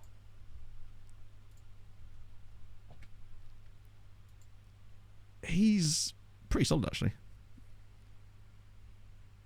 Pace is good. Composure's very low, but luckily that's one of the things that you could fix relatively easily. And he's very young. Cool player, though. Just know. Yassine Brinkman. That's a cool name. I'm quietly confident that this year might still be the year that we hit 20 points with 7 teams. But I'm not familiar with Yassine Brinkman, genuinely. I know, genuinely. I like I said, I've never watched Breaking Bad properly. I've seen like 1 season of it and I got bored. I'm aware of who Jesse Pinkman is. I just wasn't sure I understood the reference specifically. Wait, hang on. Don't sell more players, lads. Everything usually goes over my head. I like it that way. Means I don't get smacked in the face by things. It's a good place to be. Right. I love that it keeps telling us, like, are you sure you don't want to count? Oh yeah, AFCON's coming soon, isn't it? God, why couldn't they do it in January where we've got no games? I thought they said fail. I think we'll be okay on the old FFP, given that we are what? Yeah, 314 million over it, although it was like... Has that gone up? That's just like the 7th or 8th hip injury we've had this season alone. So there's 25 players on it. That's another thing we've got to think about. That any chance Sweetie had, I think, relied on them having someone like Wales Zaki available to them. And the fact that he's now gone to AFCON... Then again, it only was like 1 Champions League game, but it's the one against Marseille away from home, which is absolutely crucial to them. Recruitment meeting. No, we don't do those here. Newly built stadium that's been saved. Yes, as you'll see here, you'll note that the our new stadium is now called the Vidarinha. Where obviously before, when it was first brought into the game, it was the Janos Toth Park or some boring nonsense like that, basically. So essentially the way that you do it is you go into the data files of the game, find the folder with the LNC, it's literally called LNC, then you create a new text file, type in, you might be able to clip this and follow the advice. There's a video about it as well, which I made.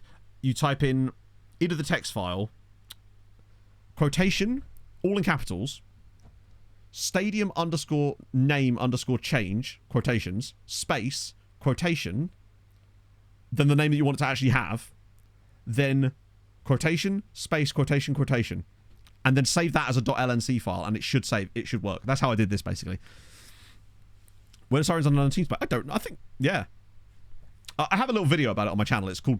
It's from like 6 years ago. I did it on the Denmark save with B67. And we've just done it ever since, basically.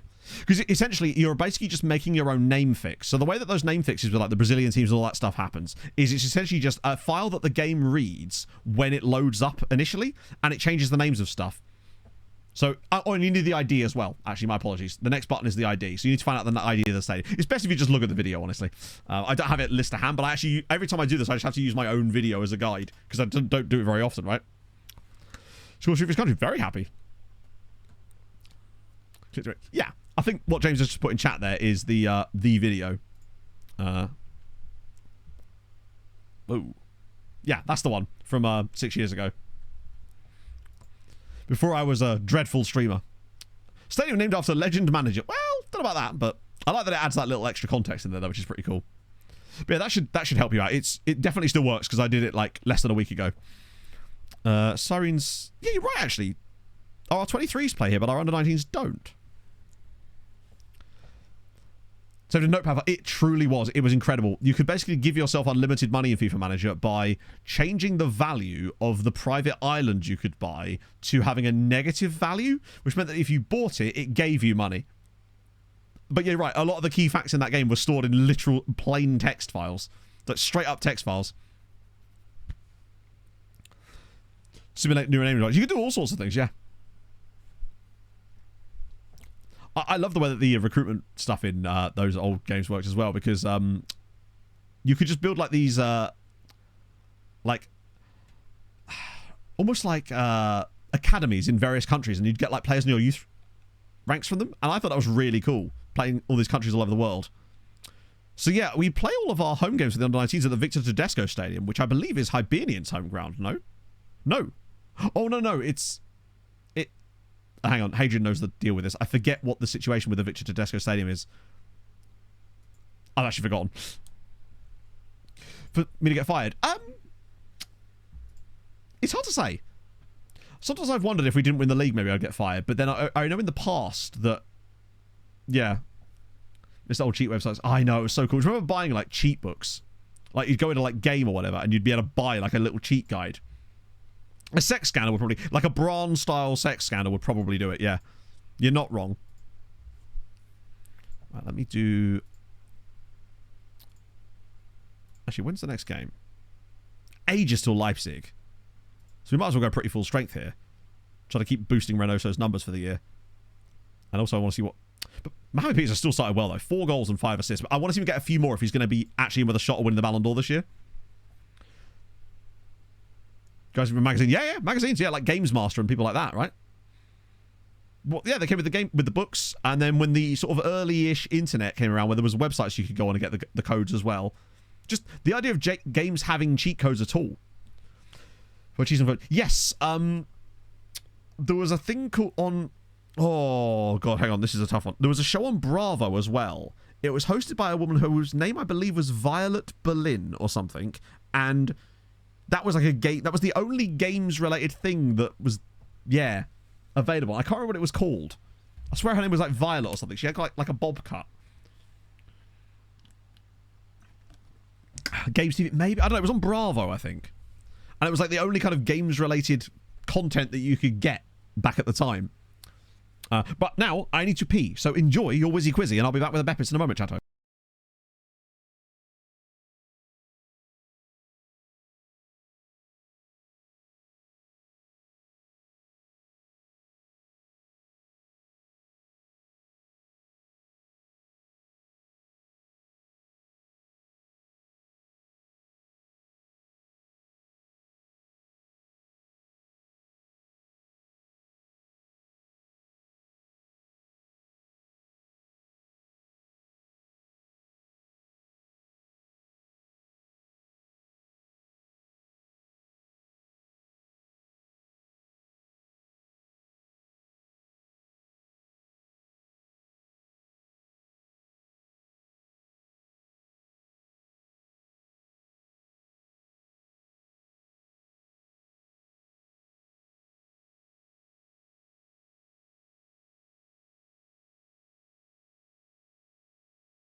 Yeah, I don't know why I even did that when literally I actually told you who it was on Thursday's stream because I got confused. But I was hoping that maybe some of you weren't here, maybe you'd forget. Various other factors, you know? Apparently it wasn't as simple as that. But yes, it was indeed Baz Turk.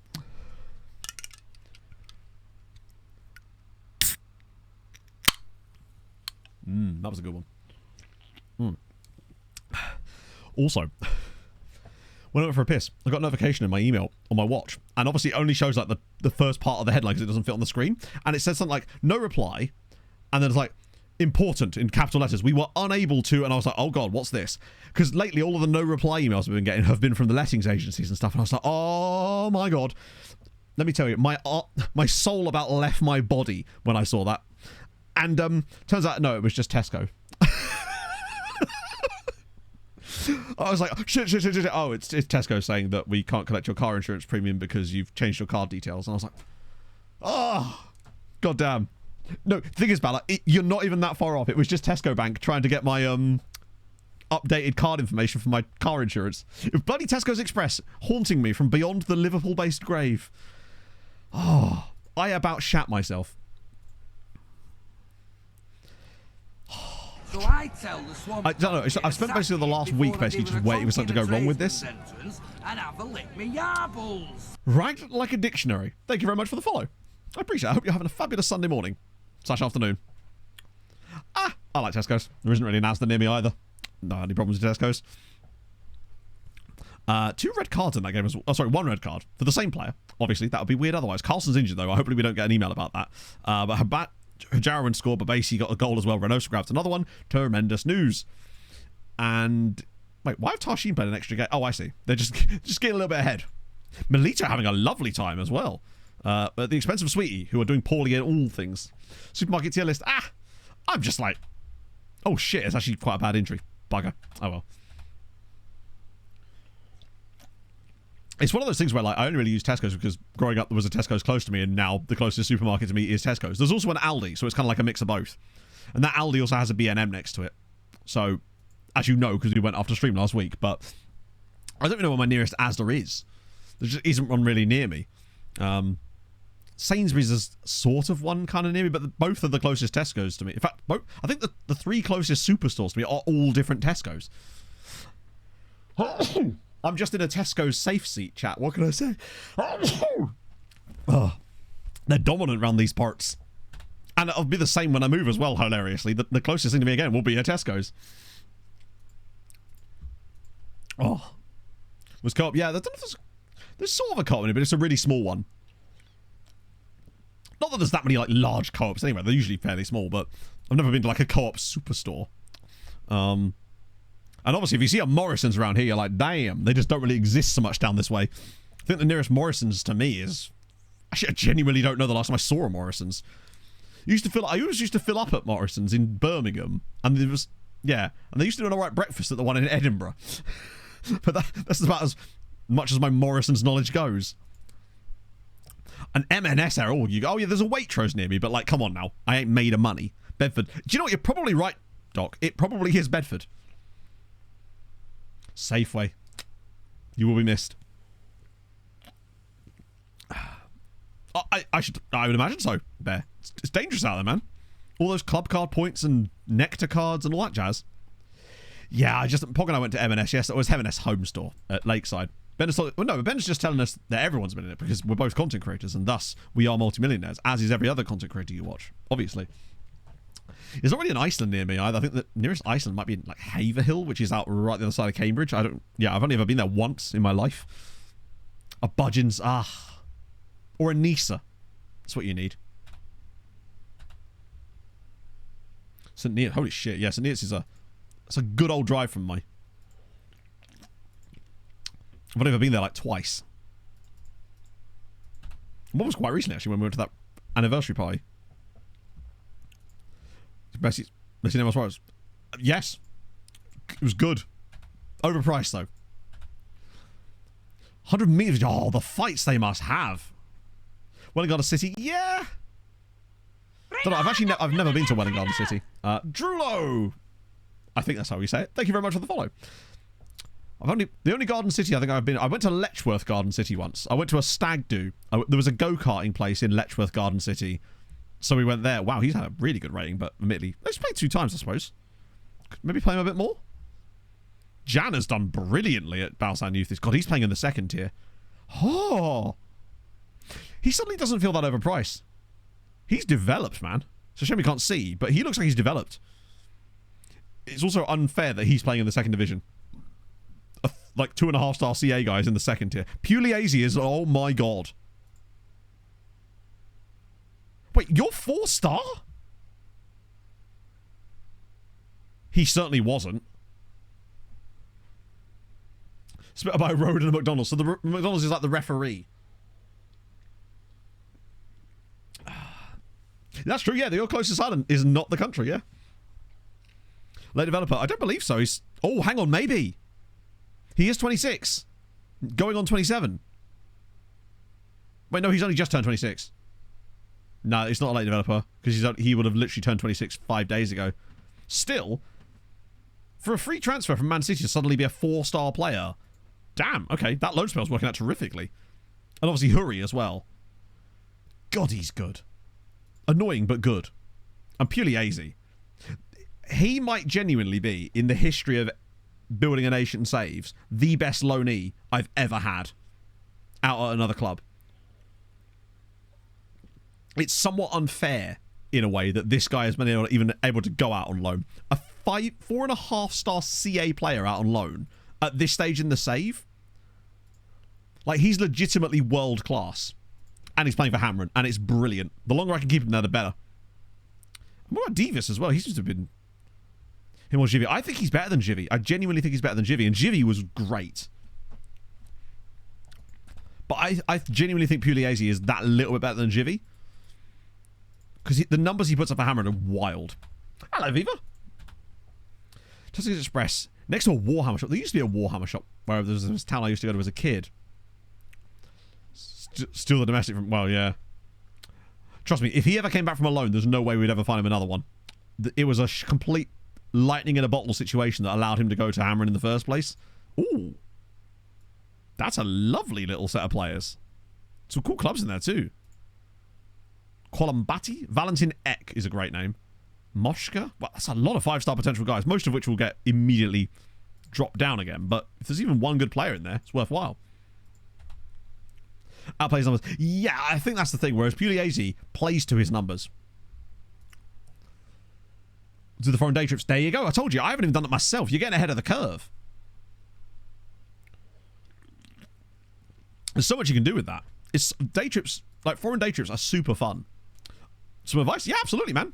Well, it depends what it is, right? I mean, if you're going to ask me advice on like the best leg waxing strips, I'm not going to be that much help. Although I'll be more help than a usual bloke, I would say. Don't ask why. Ah, it's about football. Right, okay, cool. Currently using a 4-2-4 formation with advanced forward, a complete forward, Chesko, inside forward, Sheldrick. Bloody hell, that's a hell of a team. See if I was not working. Honestly, I just don't like the complete forward role in general. So the reason it's not working is I think probably just because the role doesn't work very well. I've never liked complete forwards because I find that any player that the game considers a complete forward could probably be used better in a more specialised role. You require an awful lot of attributes for the game to consider you a good complete forward.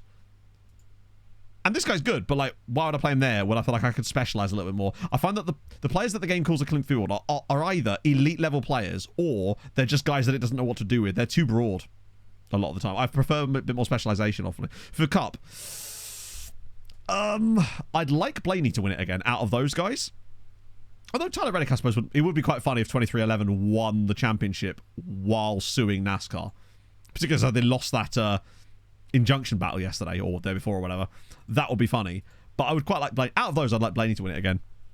But never underestimate Joey Logano in an even year. He would be the most undeserving champion of all time by a considerable margin. It's actually crazy that he's even in that round. But he's 15th in points. He got eliminated, literally, and still is in it. There we go. Jack will trade Master 9. Yeah, exactly. 2AF. I mean, I'm not opposed to double AFs, honestly. I think people shit on it sometimes, and in real life you maybe wouldn't, but in FM I find that you can fully do it. Thick hair. Ah, that's just genetics weed on toast. I've got very few things in the genetics elements, but the hair is the one thing.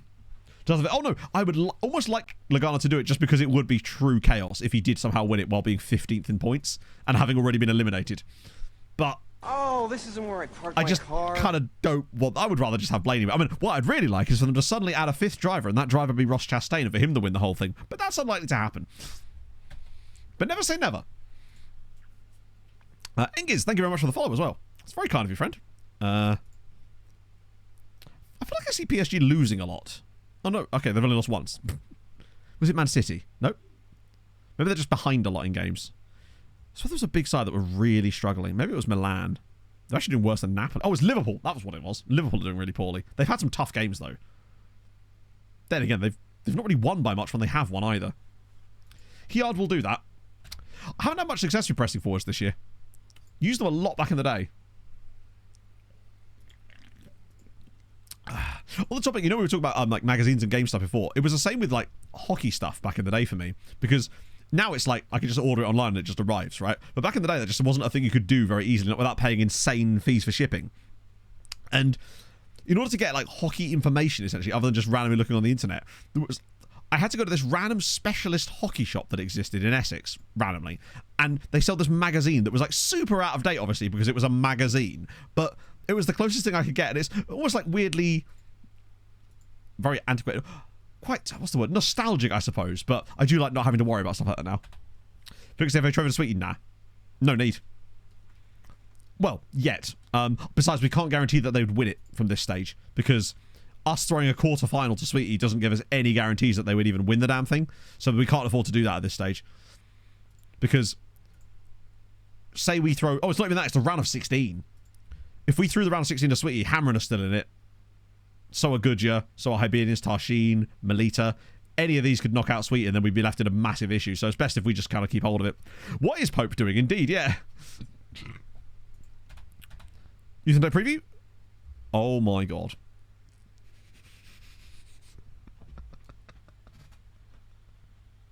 I genuinely think that is the worst intake preview we've had this entire save. I kind of got used to being like, ah, look, there's a D in it, or a C in it, maybe. Nope. The best player is an E-rated goalkeeper. This is legitimately the worst ever. 2 F-rateds and just no wing-backs whatsoever. God, I hope at least we get one usable player in the final season. Why is he only worth 30? Yeah, see what I mean? Even his value's gone now. God, next year is going to be a slog as hell just because of the...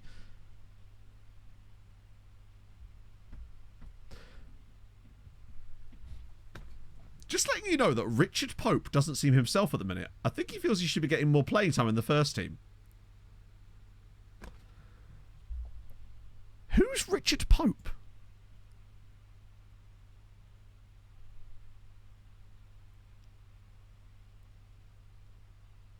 I am so confused. But he's not even got a squad status that suggests that he should be playing that. He's on a youngster contract. Why on earth does he believe that... Agreed playing time youngster. His Holiness himself. I don't think I've ever seen a youngster complain about their lack of playing time. And he's unambitious. What the fuck? Is it just because he's 23? Oh well. Enjoy your playing time at the job centre. Lovely. If you're going to go for the king, you better not miss. Bye-bye, Dickie Pope. Heads up about Pope. It's not the same question as have you considered Catholicism. Well, you know. They're electing a new Pope, apparently. Touchdown Pope.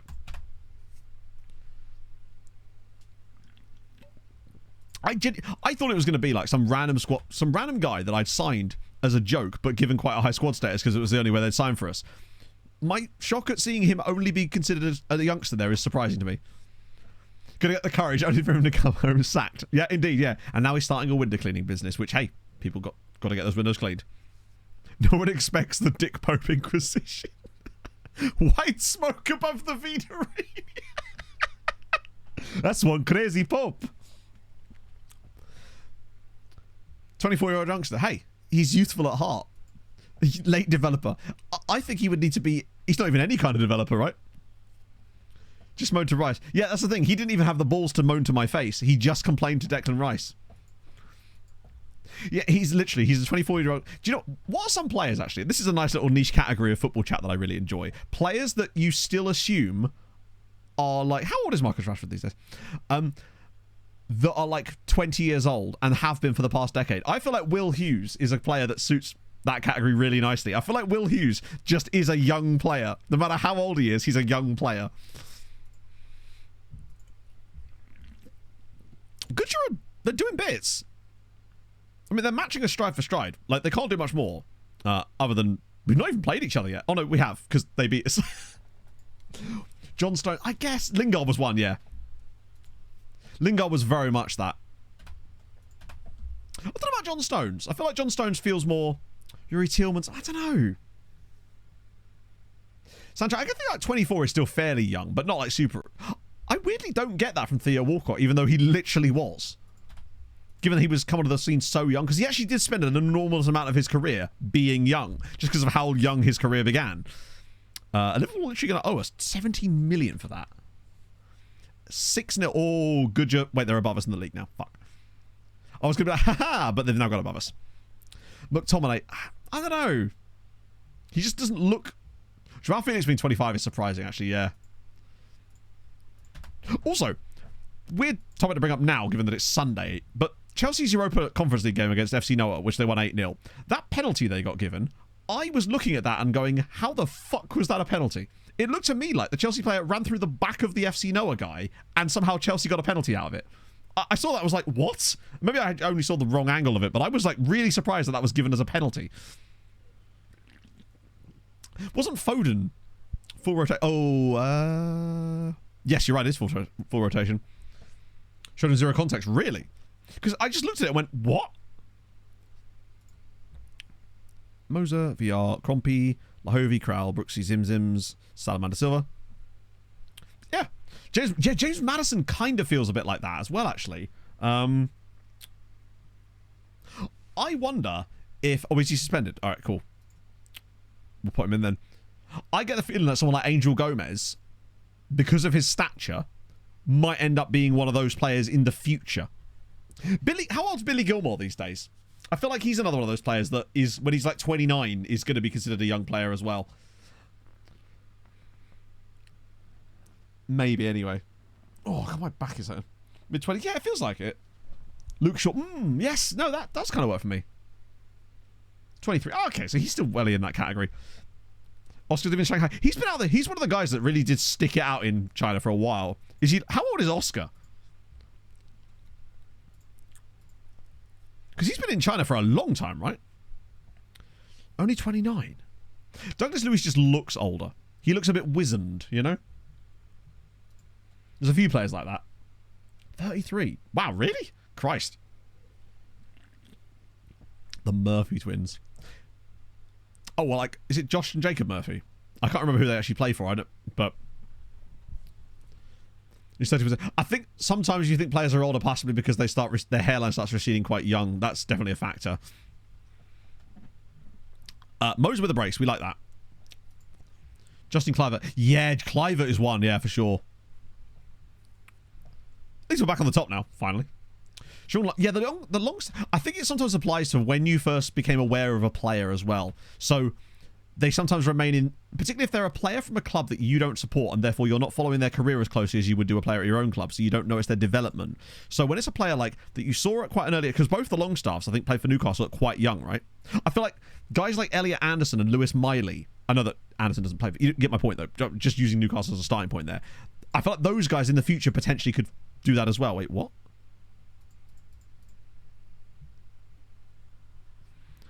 I think I've been lied to. Vegard Björklund on having promise not kept. But I didn't have a promise with Björklund as far as I know. And I think FM knows that as well. Because it's basically allowed me to fail a promise with a player that I'm fairly certain I didn't have one with. Hence why it's not pulling the promise through. I could have sworn I never made a what promise did I even make to him? Reduce the number of unhappy players. What?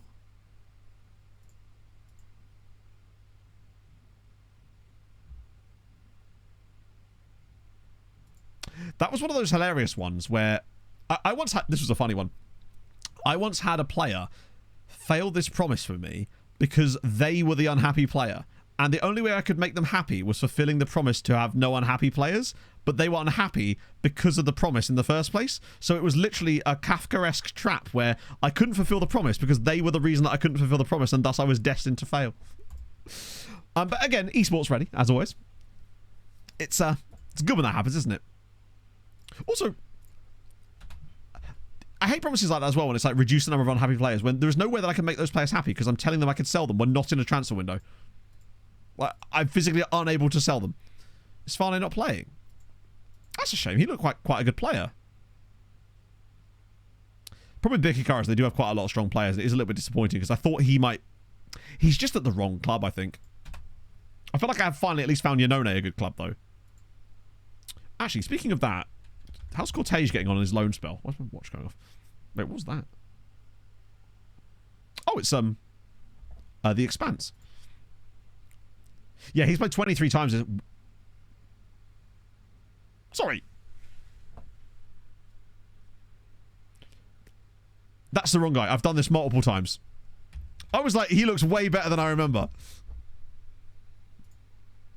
That's more like it. He is actually having a nice... He's played 19 times for Osasuna this season. I was generally looking and going, wow, okay, he's developed. I think our guy is actually developing a little bit, but I feel like I might be a bit... Like... I think we might have missed the boat on him. I don't think he was going to become any better than Shurabadi Hajaruan anyway. But so I think we did the right thing by choosing Hajaruan of the two. And he just happened to be the right place at the right time. Yeah, links are allowed, yeah. With the title of choice, would you give the title to? Probably Goodyear, I guess, just because Hamron have already technically won one in this save. They're the only side in this save that have won a title that wasn't us. They won the first 2 titles of the save, and then the fourth title as well. Although Sweetie probably deserve one as well, given that they've been second, what, 6 times? I forgot that Zabar had a second place once. They're the only ones of those outside of those guys. Entirely including European. Oh, then it would be Hamron or Sweetie to win the Champions League, of course, but that's just never going to happen. On a Bosman. Oh, Bosman's... Oh. No way. He's so similar to the guy I actually signed last summer on a Bosman. Because you can pick up some genuinely monstrous signings this way. I'll just show you. It's Boulay, yeah. So I did it, even plays in the same position, I think. This guy, Boulay, he plays for Man United now because I sold him. We picked him up on a free transfer from Lens. Loaned to Real Madrid for a year, and then sold him to Man United for 45 million a year later. He's insane. But he wasn't going to start in our team. So I just decided to move him on for 45 million pounds. The hilarious thing about that is, originally I was offered 12 for him. So I thought, you know what? We'll get 45 in the end. This is literally the lot. I think we're going to do it. I think we're genuinely going to get 24 points. I wonder if this can be the year that we finally win every single game on the way to a Champions League win. Hammer away at Hammarby. Massive dub needed there. Sweetie away at Marcy. Marcy? Do you know what? Everyone's away. But winnable. Tough, but winnable and winnable. I reckon if we include us, I want 10 points from these games. We haven't actually. No, that's something we can do in a minute. Let's get through this game first, then we can do that, because we'll still have the rest of the stream for that. But yeah, absolutely. Because last year we missed out on a lot of the good guys, whereas we'll have to set it to a year. But if we shortlist any of the really good ones, then I can offer them contracts the moment I'm allowed to, because it will bring up, you know, that news article you get that's like, players' contracts expiring in 6 months, even though technically it gives it to you a couple of days prior to that. Tensari, I think that with there being away games, you know what FM's like. FM could be quite harsh on the away results, so I'd be surprised if we got that many. Alden Zek, is he actually scoring goals for Hamron? He is. Off the bench. He's got 7 goals. Okay, 6 of those were in the cup, to be fair. He's a great player, but just never quite... Yeah. It should really be, like... I would have thought it would be at least 7 to 8 points, but I could easily see it being a situation where we get like 3 and it's us winning. Just because FM has been giving us a little bit too many good results lately. Deserved ones, but Bayern Munich now on Javier. Well, you should have signed him when he was like 7 million quid, shouldn't you? He's going nowhere. He's actually had a really good day. Oh, for God's sake, not again.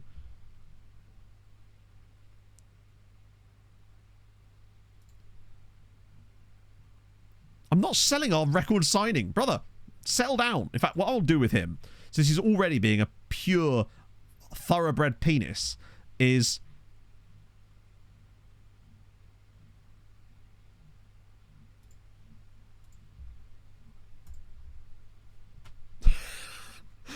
After all that, I could have just reduced his squad playing time to impact sub. Right, that solves that problem at least, I suppose. Oh. Sorry, lose. No, I just don't see any way we lose to RB Leipzig here. Not with a fully fresh side. And Leipzig are not a good team. I would be surprised if they even get a shot against us. Giannis, thank you for the follow. I'd be willing to bet we win this game at least 4-0. No, he won't be happy yet, but it does mean that when he then decides that he wants to stay... I love that they're even worse than him on that. He will then be happy with his playing time at that point, I would have thought. I would start him in this next game out of spite, but I'm not going to. Reynoso, VR because of Salam. Oh, he's injured, isn't he? Could start Maldonado, but VR's... Actually, yeah, his rating's not been good at all. Lahovi because Peters is suspended. Otavio, Kravitz, Babasi, Gudmundsson. Yeah, that's cool. Javier on the bench makes sense. Instead of Serge. I like to jinx things. That's what I do. I'm going to test it. We're going to test the jinx. I reckon we win this game. Ooh. Oh, they got Mamadov up front now. How much they pay for him? Nothing. I think Mamadov was like the first big sale. Why not start Shirobadi? Wasn't he injured?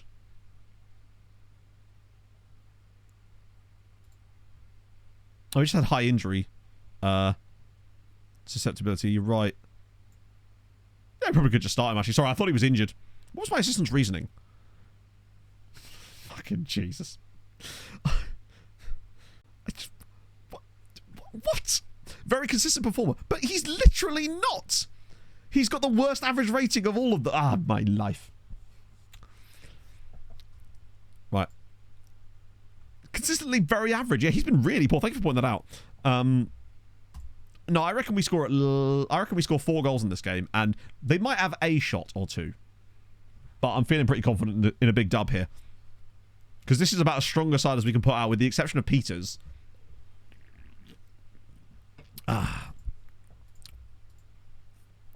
We should be fine.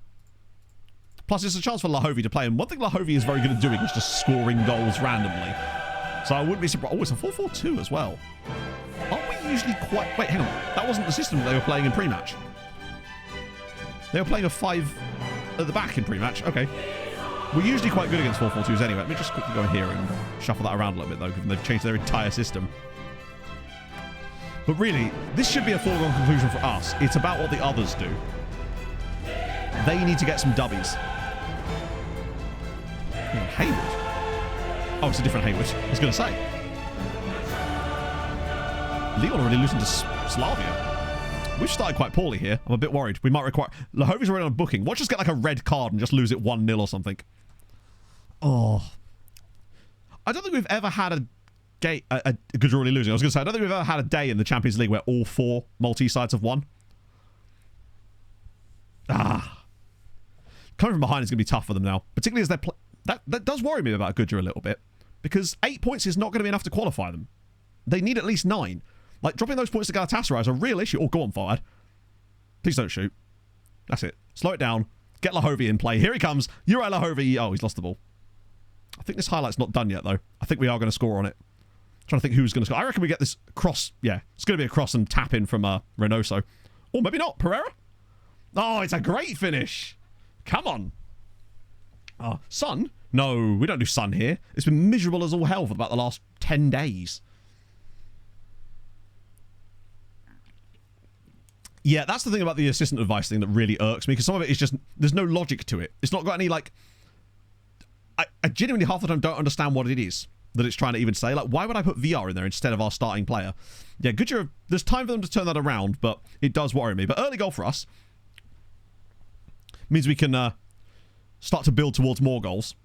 Build that goal difference up a little. We got 32 goals in the group stage last season. I don't think we're going to quite do that this year, but... Because we did get some pretty... We had some proper humpings last year. Most notably the Celtic one. Or Reynoso? Oh, well played. Oh, my goodness. That was lovely football. Don't know what happened to the frame rate there, though. Who's manager retired. It's a shame you can't loan staff. Trust me, if there was a way to loan staff, I'd have found it. Not only would I have found it, I'd have used it. I'd have utilised the shit out of it. And for some reason, it's decided that my graphics card is now going to be taken over again, and now it's gone again. Weird. I think, honestly, the current state right here is really piss poor. Because at the moment, we get, what, 5 points? We need at least one of them to win. And it kind of needed to be Goodyear. I mean, like, if Sweetie win, it's like, oh, brilliant. They've got a dub, but I still don't think it's going to be enough unless they can get a win over Juventus in the next match day. Which they're just not going to, are they? In fact, I wouldn't be surprised if they just lose this game 1-0. Hamron should beat Hammarby, though. I mean, Hammarby are all right, but they're also not amazing themselves. It's actually just been a very low-scoring match day in general. And a red card for Sweetie, who are really determined to screw Malta out of points this season. There's no way Sweetie are winning that. And I think Sweetie lose this to Marseille and they're officially done. They'll then be on 3 points with 2 matches to go. So that would pretty much eliminate Sweetie. They've been piss poor in both the league and the Champions League this season, really. After all the success we had last year with Birkirkara finally doing something in that tournament, I was expecting Sweetie to do quite well this year, but they've just utterly fucked it.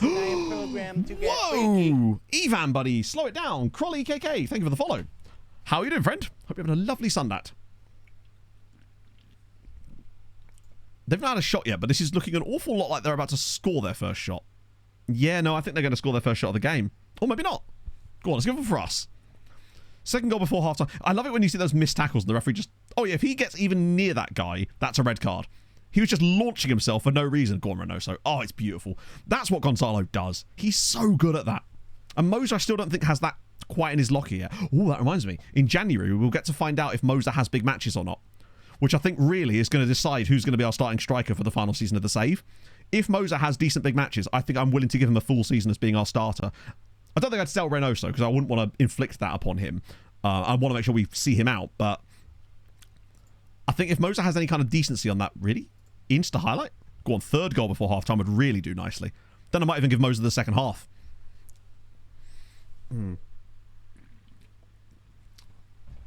Like, it was a bad tackle. I mean, luckily he's nowhere near the ball. It wasn't quite as bad as... No tackle will ever be as bad as Jose Pablo Pinares. That is the worst tackle I've ever seen in FM. Because he basically launched himself on the edge of the penalty box and 2-footed someone at the halfway line.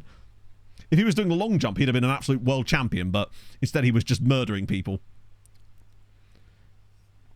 Yeah, we've actually done exactly what I said about not conceding a shot so far. And a third goal would be delicious on top of it. Salamander was 22. To be fair, he was 21 when we signed him. So I don't know if he's 22 yet or not. Pereira, go on, 3-0. Oh, he's beautiful. It is 3. First half, 3-0 up. This is perfect. This is definitely the year we go 24 for 24. We're usually pretty good in those 2 games after Christmas. So coming into those 2 games with already 18 points on the board is delightful. But Basie is just next level good. That was nice from Hajarawan as well. But Basie might... I wouldn't mind someone getting kind of close to Vida Zinha's record for assist, or maybe even equaling it in the next season and a half. Still no goals in the other games that matter. Wow, what a dreadful first half from them. But 2 goals for us, we take that. 2 more assists for Babasi. How many is that on the year now? 9 in 14? Pretty good. Still don't know if he's on pace to beat Vida's record. I think the reason that Vida will probably hold that record forever, in many ways, is just because Vida he had the ability to get assists in like the qualifying stages of the Champions League and stuff, which these guys just simply don't get. They don't get to like dunk on teams the way that we used to. And the second half matters, maybe.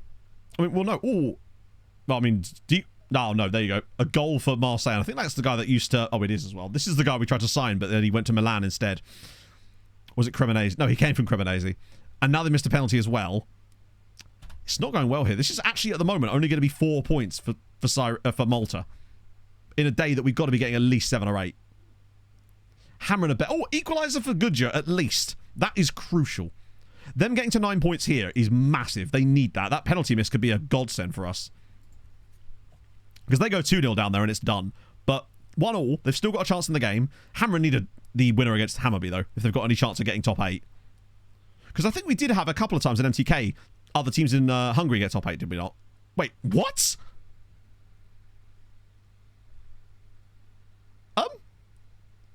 Did he just head that into his own net? Or did he just fail to... What? Wait, what? The ball is like... So it's shot, it bounces back, but basically heads it.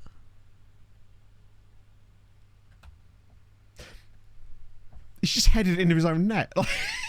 I thought he was like trying to like head it up, but he's just full on nutted it into his own goal.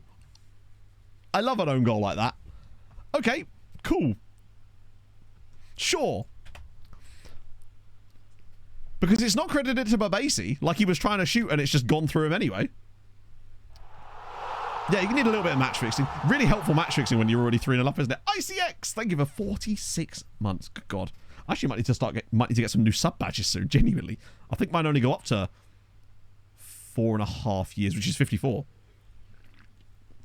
He just doesn't like Foa Babasi. I rate that. I've never liked Foa Babasi either, as you know. Never really been a big supporter of his. Right, we're going to do... I'm actually not going to put VR on just because I want to spite my assistant for being such an absolute melon. We'll get Brooksy in. We'll get Moser in. God, I like being able to make these changes. Crompy Wompy as well. It's a terrifying bench. I think that's what we've really benefited over the last couple of years is the strength of our bench. Gudja leading. Oh, that's huge. Gudja leading in Zagreb, which would be enough to qualify them. They and Hammer would both basically be through with that, and it'd be more points for Malta, but really could do with a Hammer and goal now. Oh, well played, Cho. That's a hell of a turnaround. From being a goal down, then they missed a penalty. Ow, here we go. Maldonado, he's through. Oh, it's beautiful. It's 5-0. Federico Maldonado, and that's why we should have stopped. Yeah, there you go. Lovely work. I feel like he's not honestly been that good considering the price we paid for him, but it was nice to see him at least do something there. Nobody's really been able to replace Padilla in terms of the numbers he contributed to this team, but that was a really nice just bit of football, frankly. Moser just holding up the play nicely, great out of his feet, bops in the bottom corner, 5-0. Oh, the Argentines linking up from the bench is delightful. Exactly what we wanted. Oh my God, we're not going to get another Insta highlight, right? But to be fair, I did say that we would score at least 4 goals and they wouldn't have a shot. They have at least had 1 shot, to be fair. But we're now at 5-0 and I don't think we're done yet. I could see this one actually going to like 6 or 7 if we fancy it.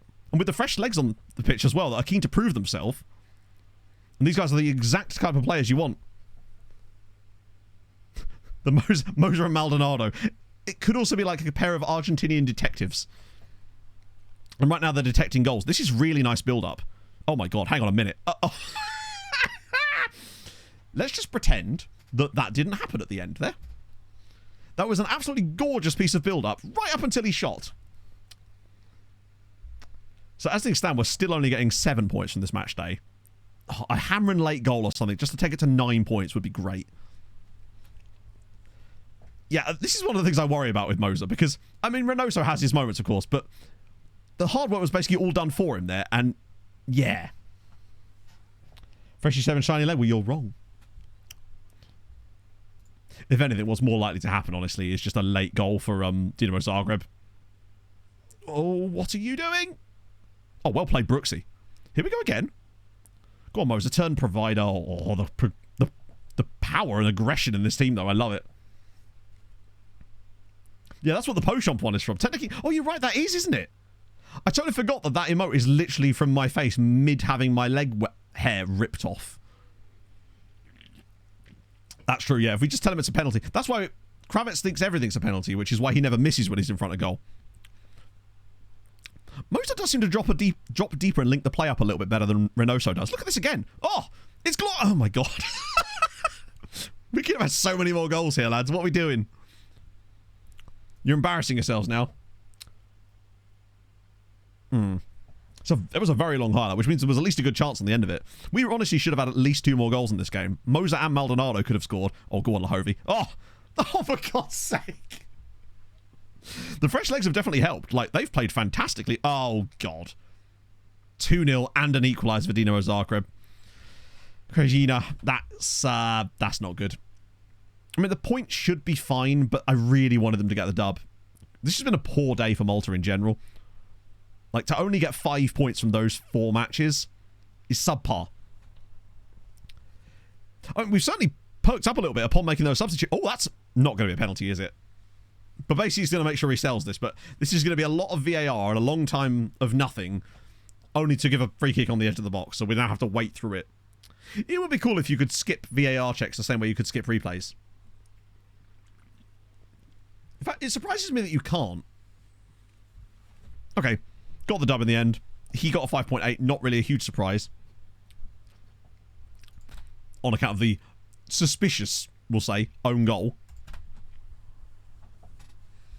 Unless there was any late goals here, I think we're done. Not done, but like, I think they're both just going to have to subscribe to mid-table. Jan, thank you very much for the follow. Hope you're having a lovely day. Yeah. So Sweetie are cooked.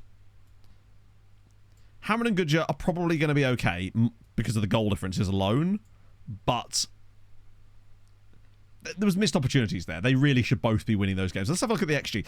At least if they've got these draws, I hope that there was at least deserved draws for the other teams. It wasn't just yet more FM nonsense. Vieira's going to be suspended, which does mean a chance for Silver Salamander, I suppose.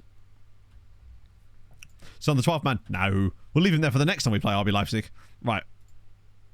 Do you know what? Actually, fuck it. Goodyear have been lucky to even get the draw there, so fair play, we'll take that. This one will be the opposite, I suspect. Oh my god. Hamron? You know at some point you are actually going to have to try. They were lucky to get away with that. I mean, one shot on target in the entire game for both sides. It was not one for the neutrals. Watch this one be the one that Sweetie actually played well in. I mean, how the hell Marseille had 22 shots, 12 on target, and only managed to get 1.06 XG? Like, were they just shooting from the halfway line on every shot? Sweetie actually did okay in that game, considering the red card. But they're never going to be able to deal with the threat of Mihai Marius Andrich. I'm still bitter about him. He has annoyed me. That's from like literally 10 years ago, and I'm still annoyed about that transfer. Literally just taking pop. They had shoot on sight on it, would seem.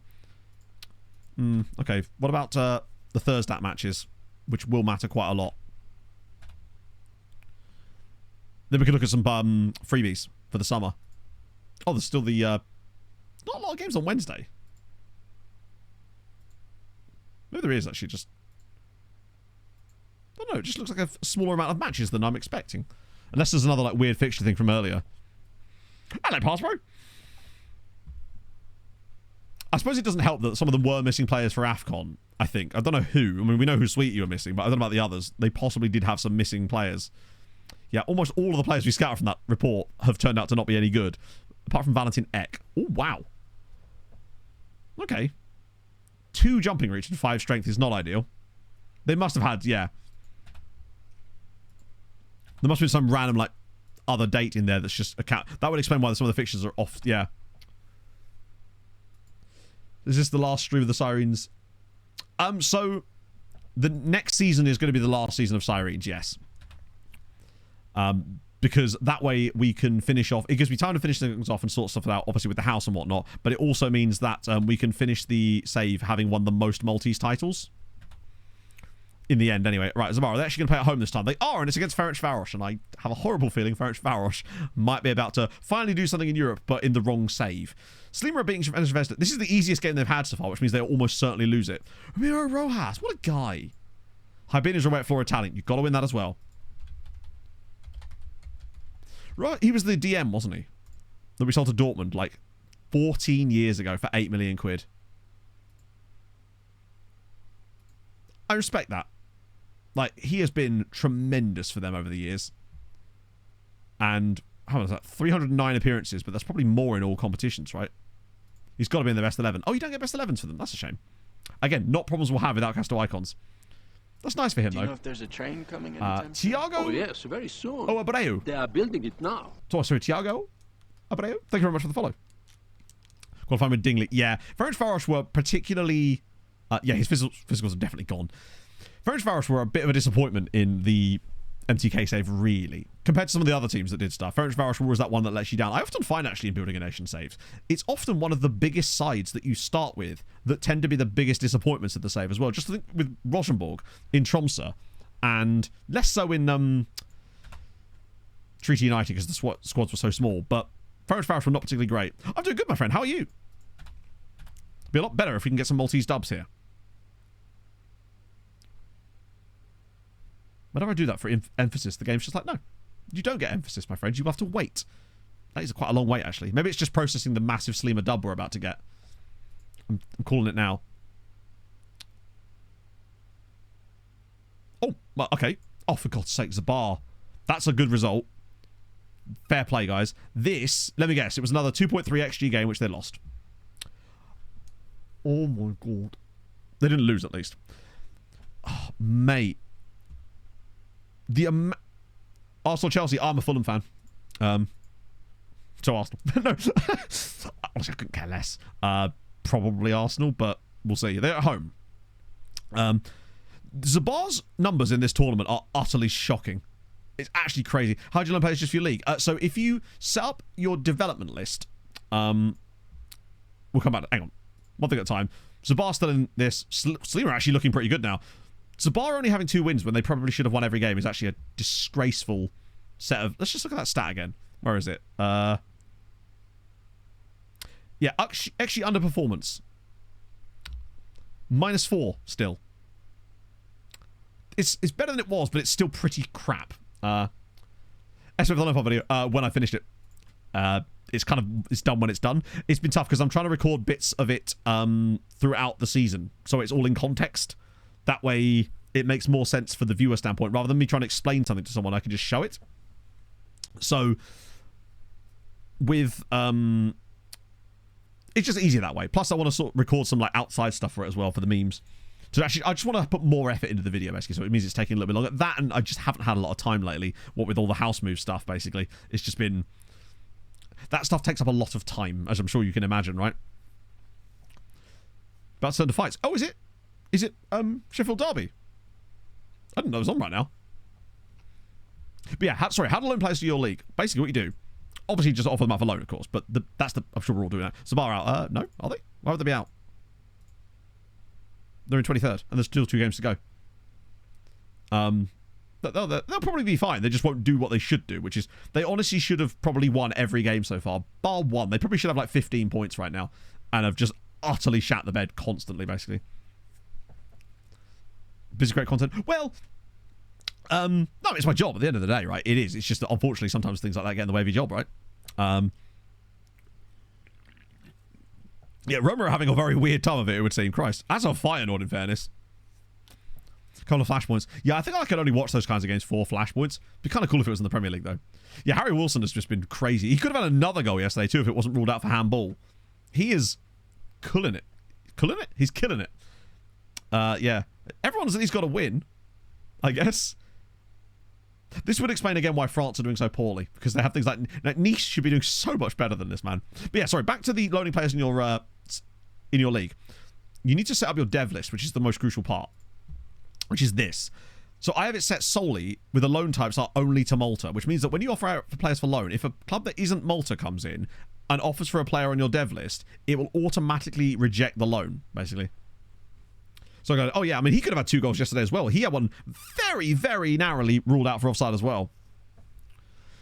Minigame database is just thrown to stat randomizer to cause out chaos. I don't believe that's something you could do. Well, I mean, you could, but it would take you thousands of hours because there isn't a way of randomizing stats as far as I'm aware. I mean, I suppose you could, like, remove all the individual... But even then, I suppose you could take every player in the database and just set all their attributes to... No, I don't think you'd even do that. I'm not sure how you'd go about doing something like that. Set to -1. What, their attributes to -1? Because obviously you could just switch their PA and stuff. Hibanians do get the dub in the end, thank God. They've made it kind of hard. Wait, didn't you used to play in Malta? I swear you did. Yep. Man literally never played a single game for us and actually only played 1 game in the entirety of his time in Malta, which was 7 years, and yet somehow I remember his name. Randomizer factor. I don't know. I don't know that much about the editor. Maybe you can do it then. I'm not sure I'd be super interested in doing it, but like, maybe it is the thing you can actually do. Hibanians, I think, should be on for top 8 if they could get a decent result in the last match, which hopefully is not a ridiculously hard one. So hoping it's Osijek. Oh, fun to do. Hey, feel free to do it, right? World's World Football. But you wouldn't even need to set the entire database to that, really, would you? You'd only have to set like a couple of teams and then play them against each other, because it's not going to be any different. That's why I tend not to do stuff like that, because I just don't really see where the content would be out of it, really. Doesn't just roll them up. That's what I thought. Bear in mind, if you change attributes, if you set a lot of attributes to X value and that player's CA is still Y value, then when you load the save, it will adjust the player's attributes to match their CA. So I don't know if you've ever used like the editor, the in-game editor, or like a third-party tool. It will give you a thing that's like recommended CA for attributes, basically. Because the game tries to balance things out So if you've got a guy with really high CA but terrible attributes, the game will try to immediately balance that out because it doesn't sit right in the way the match engine works. Last team's like, yes, we are. Yeah. We'll be doing Outcast to Icons after Sirens finish, yeah. There'll be a tiny little break first because obviously before we could start that, obviously we'll do the... Oh, no. Oh, that might have killed his Ballon d'Or hopes. We'll do the... Hang on, chat. Words are failing me. The looking forward, which obviously I'll need to sim for a couple of days. And that's the perfect time to do that, really, is during the house move and stuff. Use fake players at the start. Because fake players at the start doesn't actually randomize attributes as far as I know. All that does is it changes the names of all the real players and gives them regen faces. They might have changed that, but it was my understanding in the past that that was all that did. It just changed all the names of the players to to regen names and then just changed their faces to regen faces. I might be wrong. Or does it even do that? I must admit, I've not used it for a while. Does it really? Yeah, my point is that I don't think it would be super interesting from a content standpoint, which is why I probably don't intend to do it. Not when we've got some cool stuff coming like FM Wave. I wish really that the use fake players thing would quite literally just generate regens into the saves. Like proper regens that are random in the way that they should be. It seems like a really pointless tick box, basically.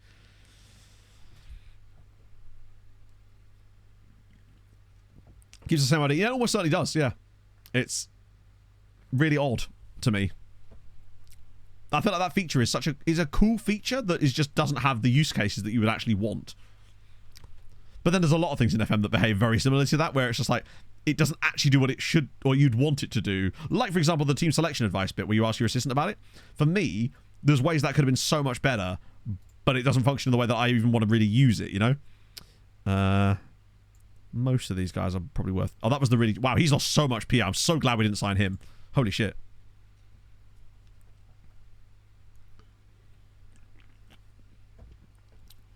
For the 10 post wingers and 7 crosses. That's true, yeah. I don't know how much you'd really want that either. Use that as an excuse to get rid of make your own club. Well, I feel like the creator club feature in FM is pretty... I don't think it's really... I mean, maybe this is just me speaking for myself. I don't think it's utilized very much anyway, because I truly think that the experience you get with it is nowhere near as good as if you just created your own club using the editor, which is really not that difficult, and there's an incredible amount of guides out there on that exact topic. So for me... Say I was doing a creator club, there's no way that I would choose to use FM's inbuilt creator club function because of the way that it works, when I could just create my own club manually, and I have done in the past when I created the Whitport and Blackhaven save for YouTube all those years ago. I actually discovered a lot about how you can drip feed sponsorship money in order to make that work. That was how I was able to balance the finances at Blackhaven to make them move up the leagues at a rate that was similar to the rate that my club had been moving up. That took so much testing to make that work. He's quite good actually as Lorik Maputo. I feel like they'd want quite a lot of money, and he would... Occasional opportunity to come into the first team. That sounds like future prospect or even breakthrough prospect. I'm worried that if I give him that contract, he might not like it. That guy at Leeds is still very good.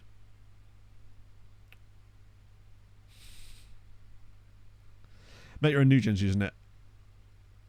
How do you mean? Yeah, fringe play would be annoying on a guy like that. He's too young.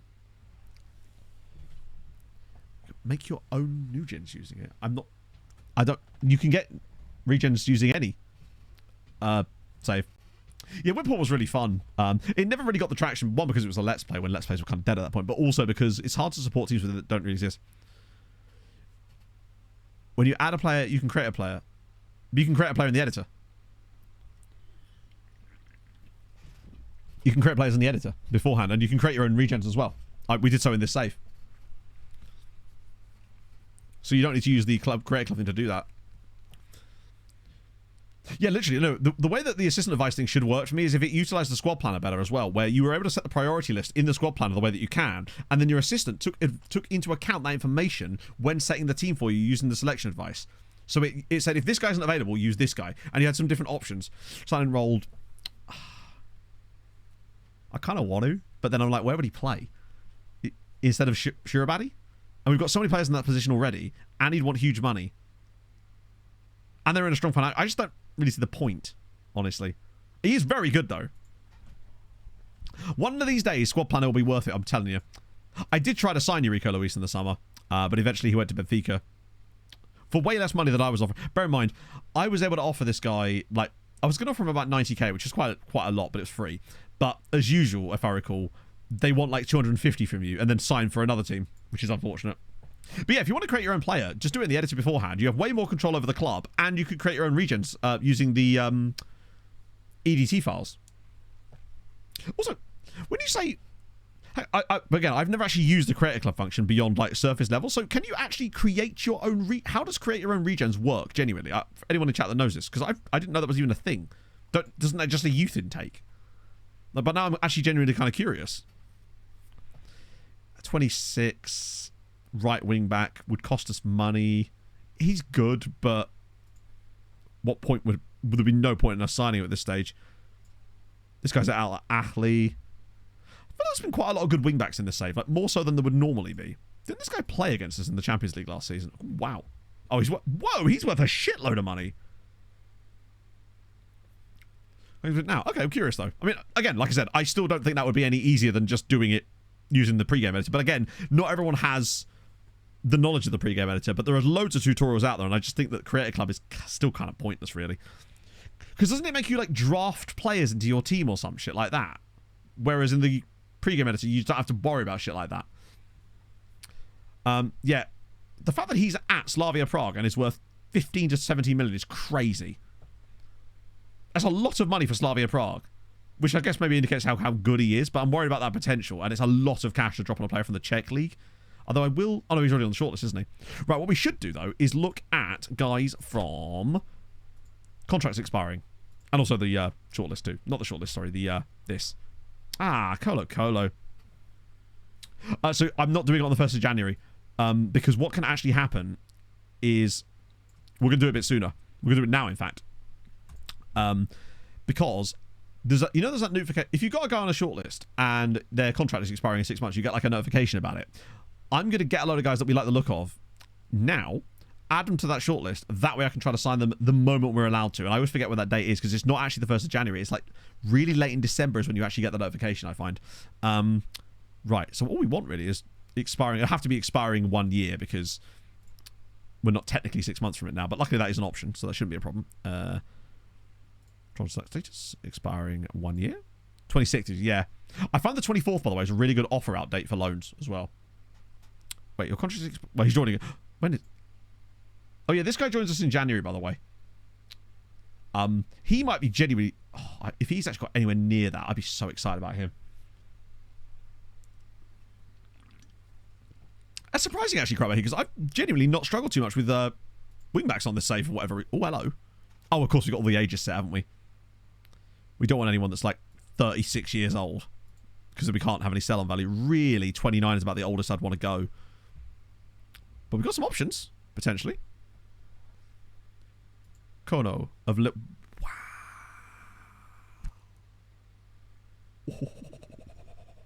He's 29, but lordy lord. On a free transfer. We can't approach him yet, but... No extension clause, so we'd have to sign a new deal. Kevy was there. Kevy was like 36 though, wasn't he? Or was that a different Kevy?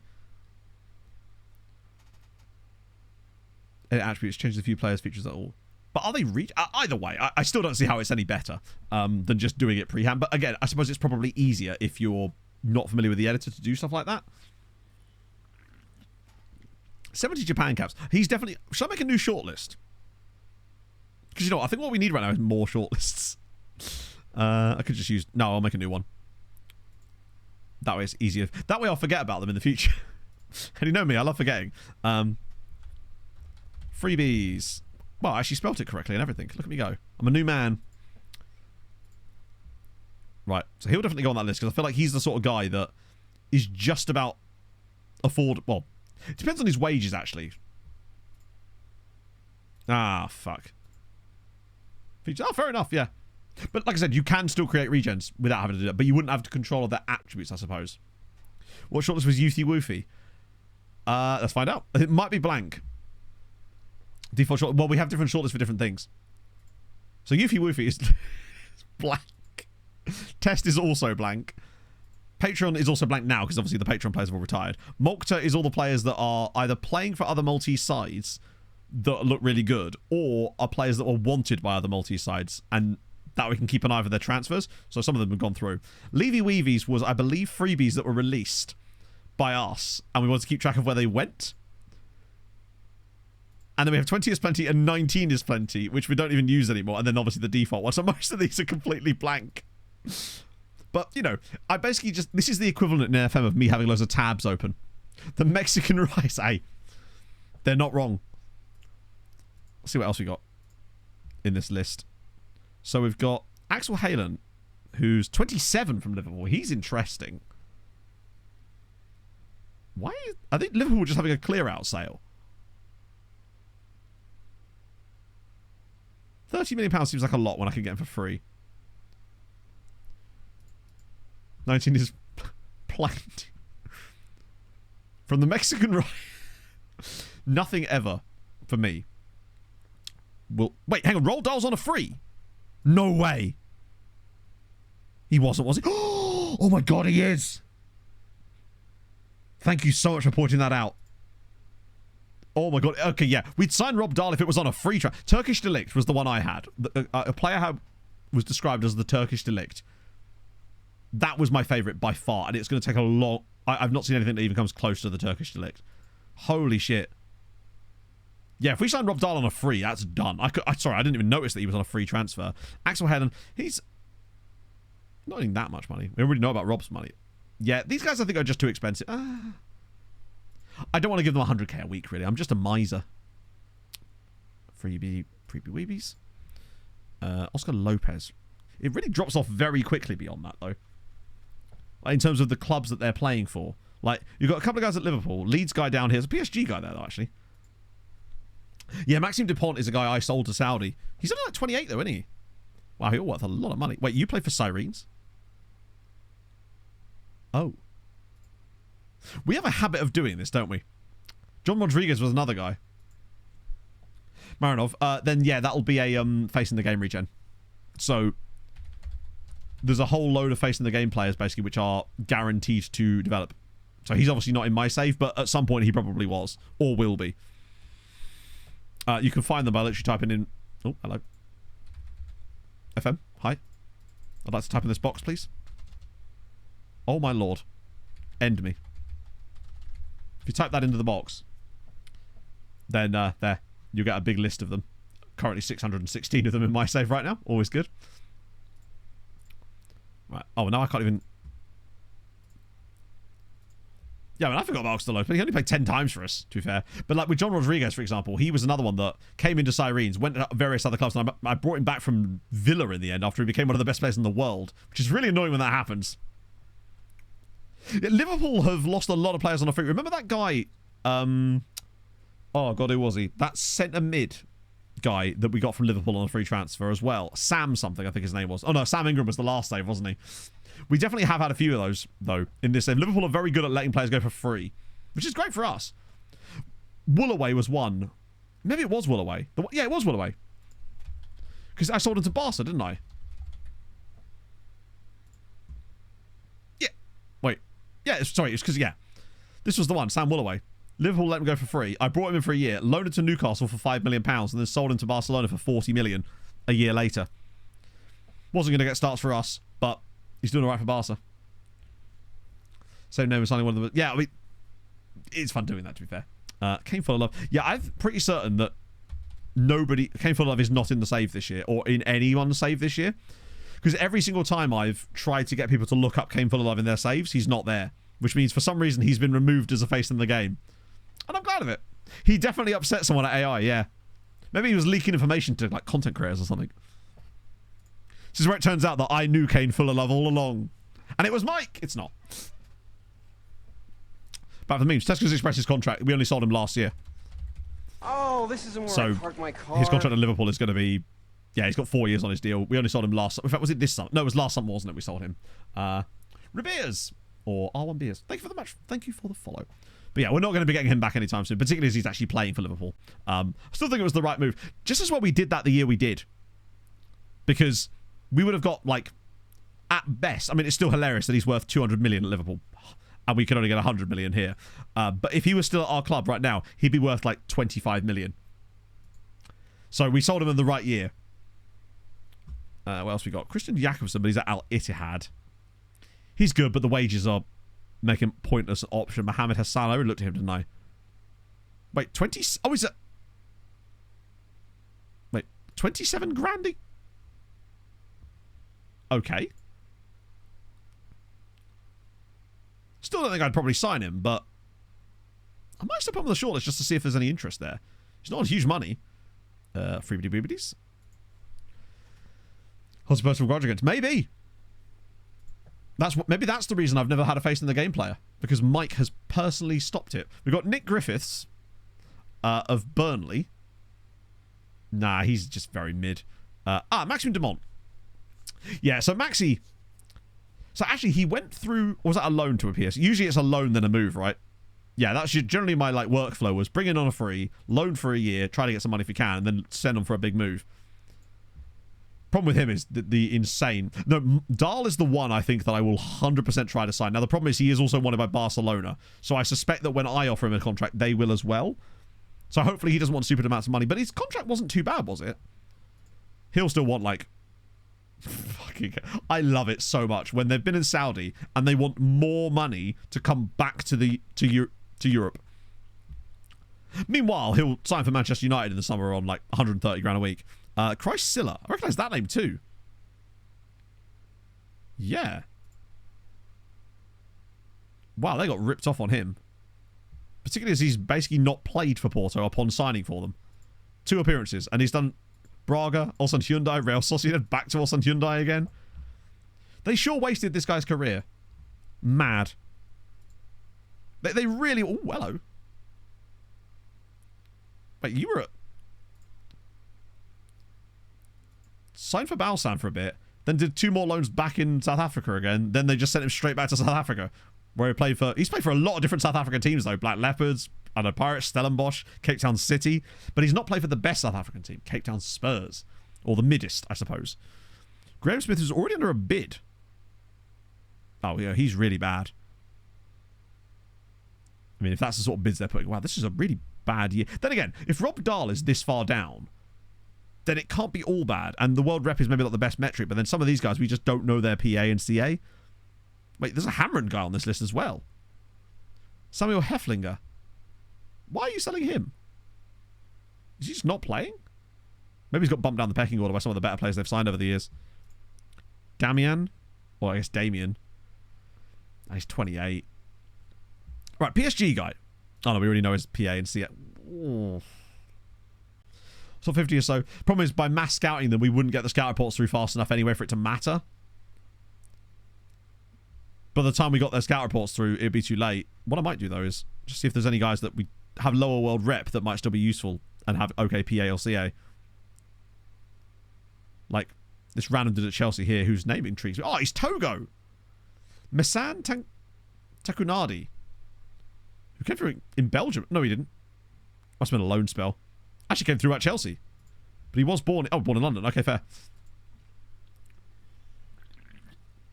Well, I would say it isn't a waste, but he's still not where he would have wanted to be. Because I think that guy, if he stays at Birkirkara, probably develops into an absolute beast. Rob Dahl is the one. And Christian Carvajal as well, which I just find funny, but we've already agreed to sign him. He might be the best of the... He is Togo. There is no other people. It is solely him. We've also just got a guy called Daniel here. Straight up Daniel. A Belgian Brazilian, which means his name will be something like Daniel Mertens. Oh, Daniel Diaz do Nascimento. Oh, that's just not what I was expecting at all. Boring. Daryl Jebson King at Man United here. 23-year-old. Great name. Daryl Jebson King. MP, of course, from Harrogate. I know, where's all the fun nationalities? Danilo Sgobin. I thought I said Sgoblin for a moment. There's another Liverpool guy here. Kiesel Marquez, who's Barbadian. But yeah, it's just like they're losing a lot of those 23... Basically, a lot of these 23-year-olds you see being released by the big clubs, 22, 23, are just guys who've basically had their first major pro deal and it's just not worked out. That seems to be the general gist I'm getting off a lot of them. Whereas for Sergio Ramos, we'll have him. You better have high aggression. Oh, he does. Oh, he's joining... Damn it, that's annoying, because he would have actually been quite a fun player. Reflexes look okay. One-on-ones are a bit suspect, but everything else looks all right on him. Porto have actually snuck in there. Wait, Anna Rose's? Oh, mate. We're 100% signing Anna Rose back. But you see what I mean about always 22, 23. So they come in either from their youth academies, they sign a 5-year contract at 18, and then they get released at 23. When they bid that kind of money on him, I must admit, at the time, I was just like, well, you know it at the time, I was just like, I literally pulled their pants down here. 10.7 million they paid for Ludovic Anna Rose. And as cool as I thought it was to have a Guadalupean player who'd actually gender a Guadalupean club, I wasn't going to turn down £11 million for a guy who was realistically never going to play for us and had never got a loan in the... Then again, he wasn't exactly long, was he? We'll definitely add him to the shortlist. I'll try and bring him back because it's not like he'll want large wages. And he likes big matches. This is true. But apparently he wasn't allowed to play any big matches for Inter. Freebie Weebies? Cool. Signed dual nationals with both nations below top 50. Went to see what they eventually represent. Yeah, so we've tried that a few times. So, for example, I signed a guy who was Tahitian. And he looked like he actually had a decent PA. But the problem was he had such good PA that France went yoink, even though he was born in Tahiti and it was his first nationality as well. But because he's Tahitian, he has France's second nationality and he declared for France of all places. I was so annoyed because he's literally, arguably even world class. He might be one of the best players. He's getting towards world class. He's still only 22. He has 20 caps for France at the age of 22. But he's Tahitian, was literally born in Tahiti as well. I thought he was going to be the guy. But because upon signing him, I thought, well, he's not likely to be that good. But unfortunately, it looks like he very much is that good. I mean, the question is how much better can this guy get? His mentals for 22 are genuinely...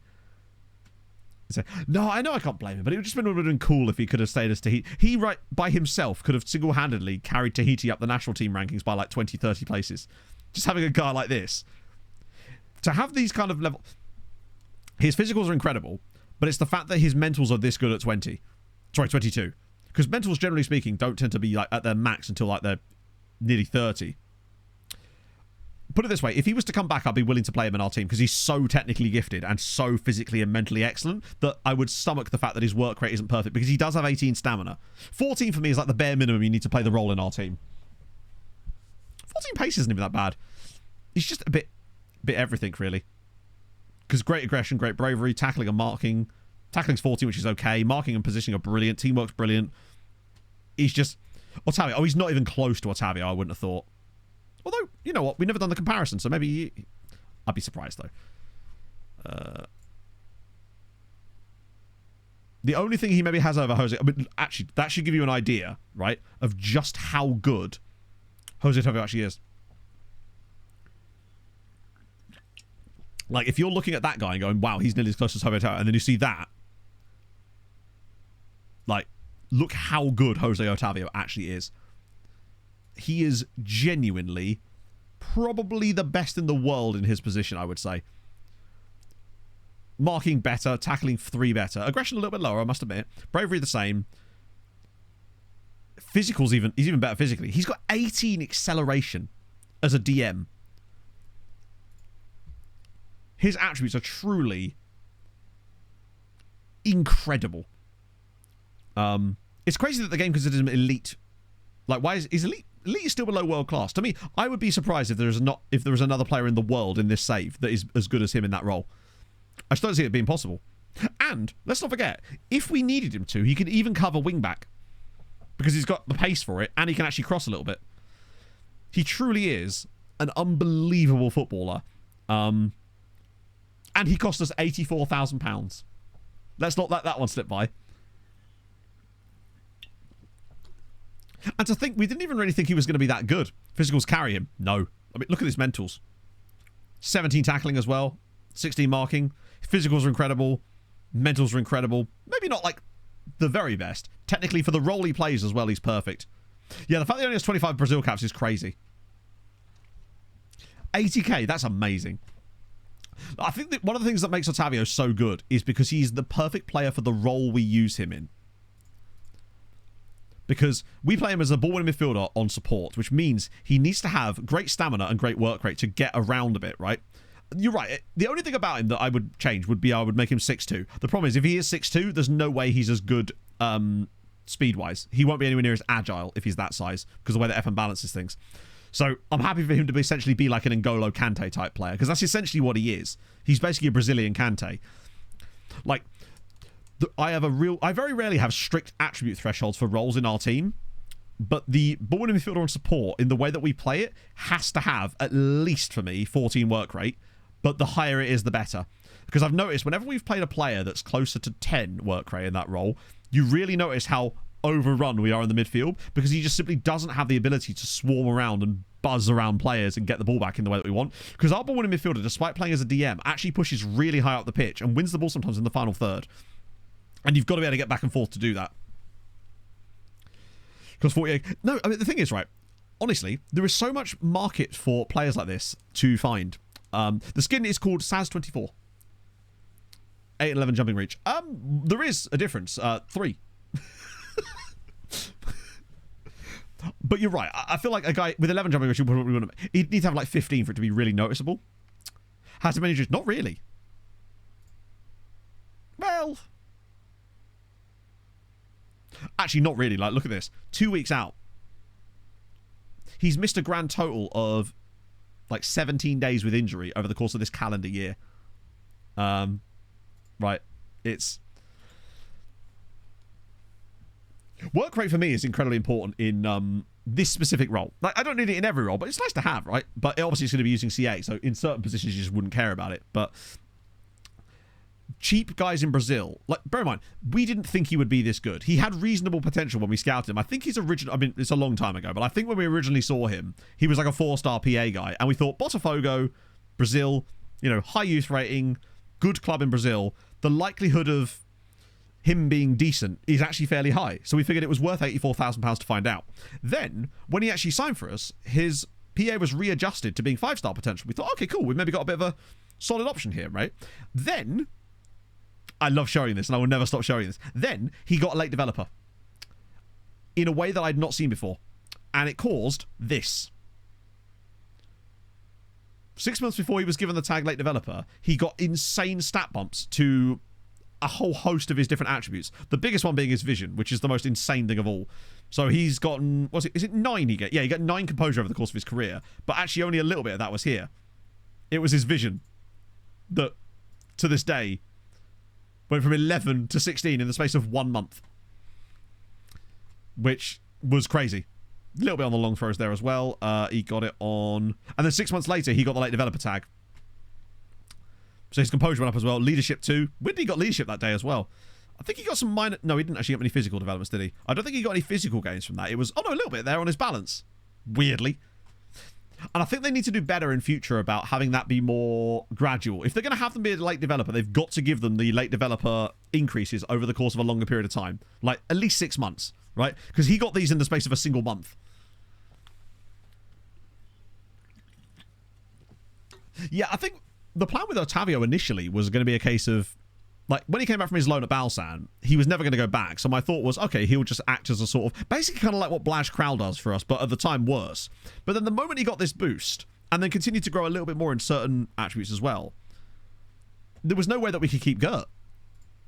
The one thing that Gert Gillet did, though, which was underrated, that Otavio is not on the same level. Like, Otavio has 14 passing and 17 vision. Gert, who's retired, Gert had like 20 vision and 18 passing. So he was an underrated pass machine for a guy that was essentially just playing as a ball-winning midfielder. Incredible but small. Yeah, you can get some quite good diminutive players. I mean, Lahovi's not particularly tall either, is he, as far as I remember? If I recall, Hovey's like 5'3". I spelled his name wrong, but 5'5". Sorry, yeah, 3 jumping reach. But, oh, it's weird seeing Lahovey as a 3-star player now.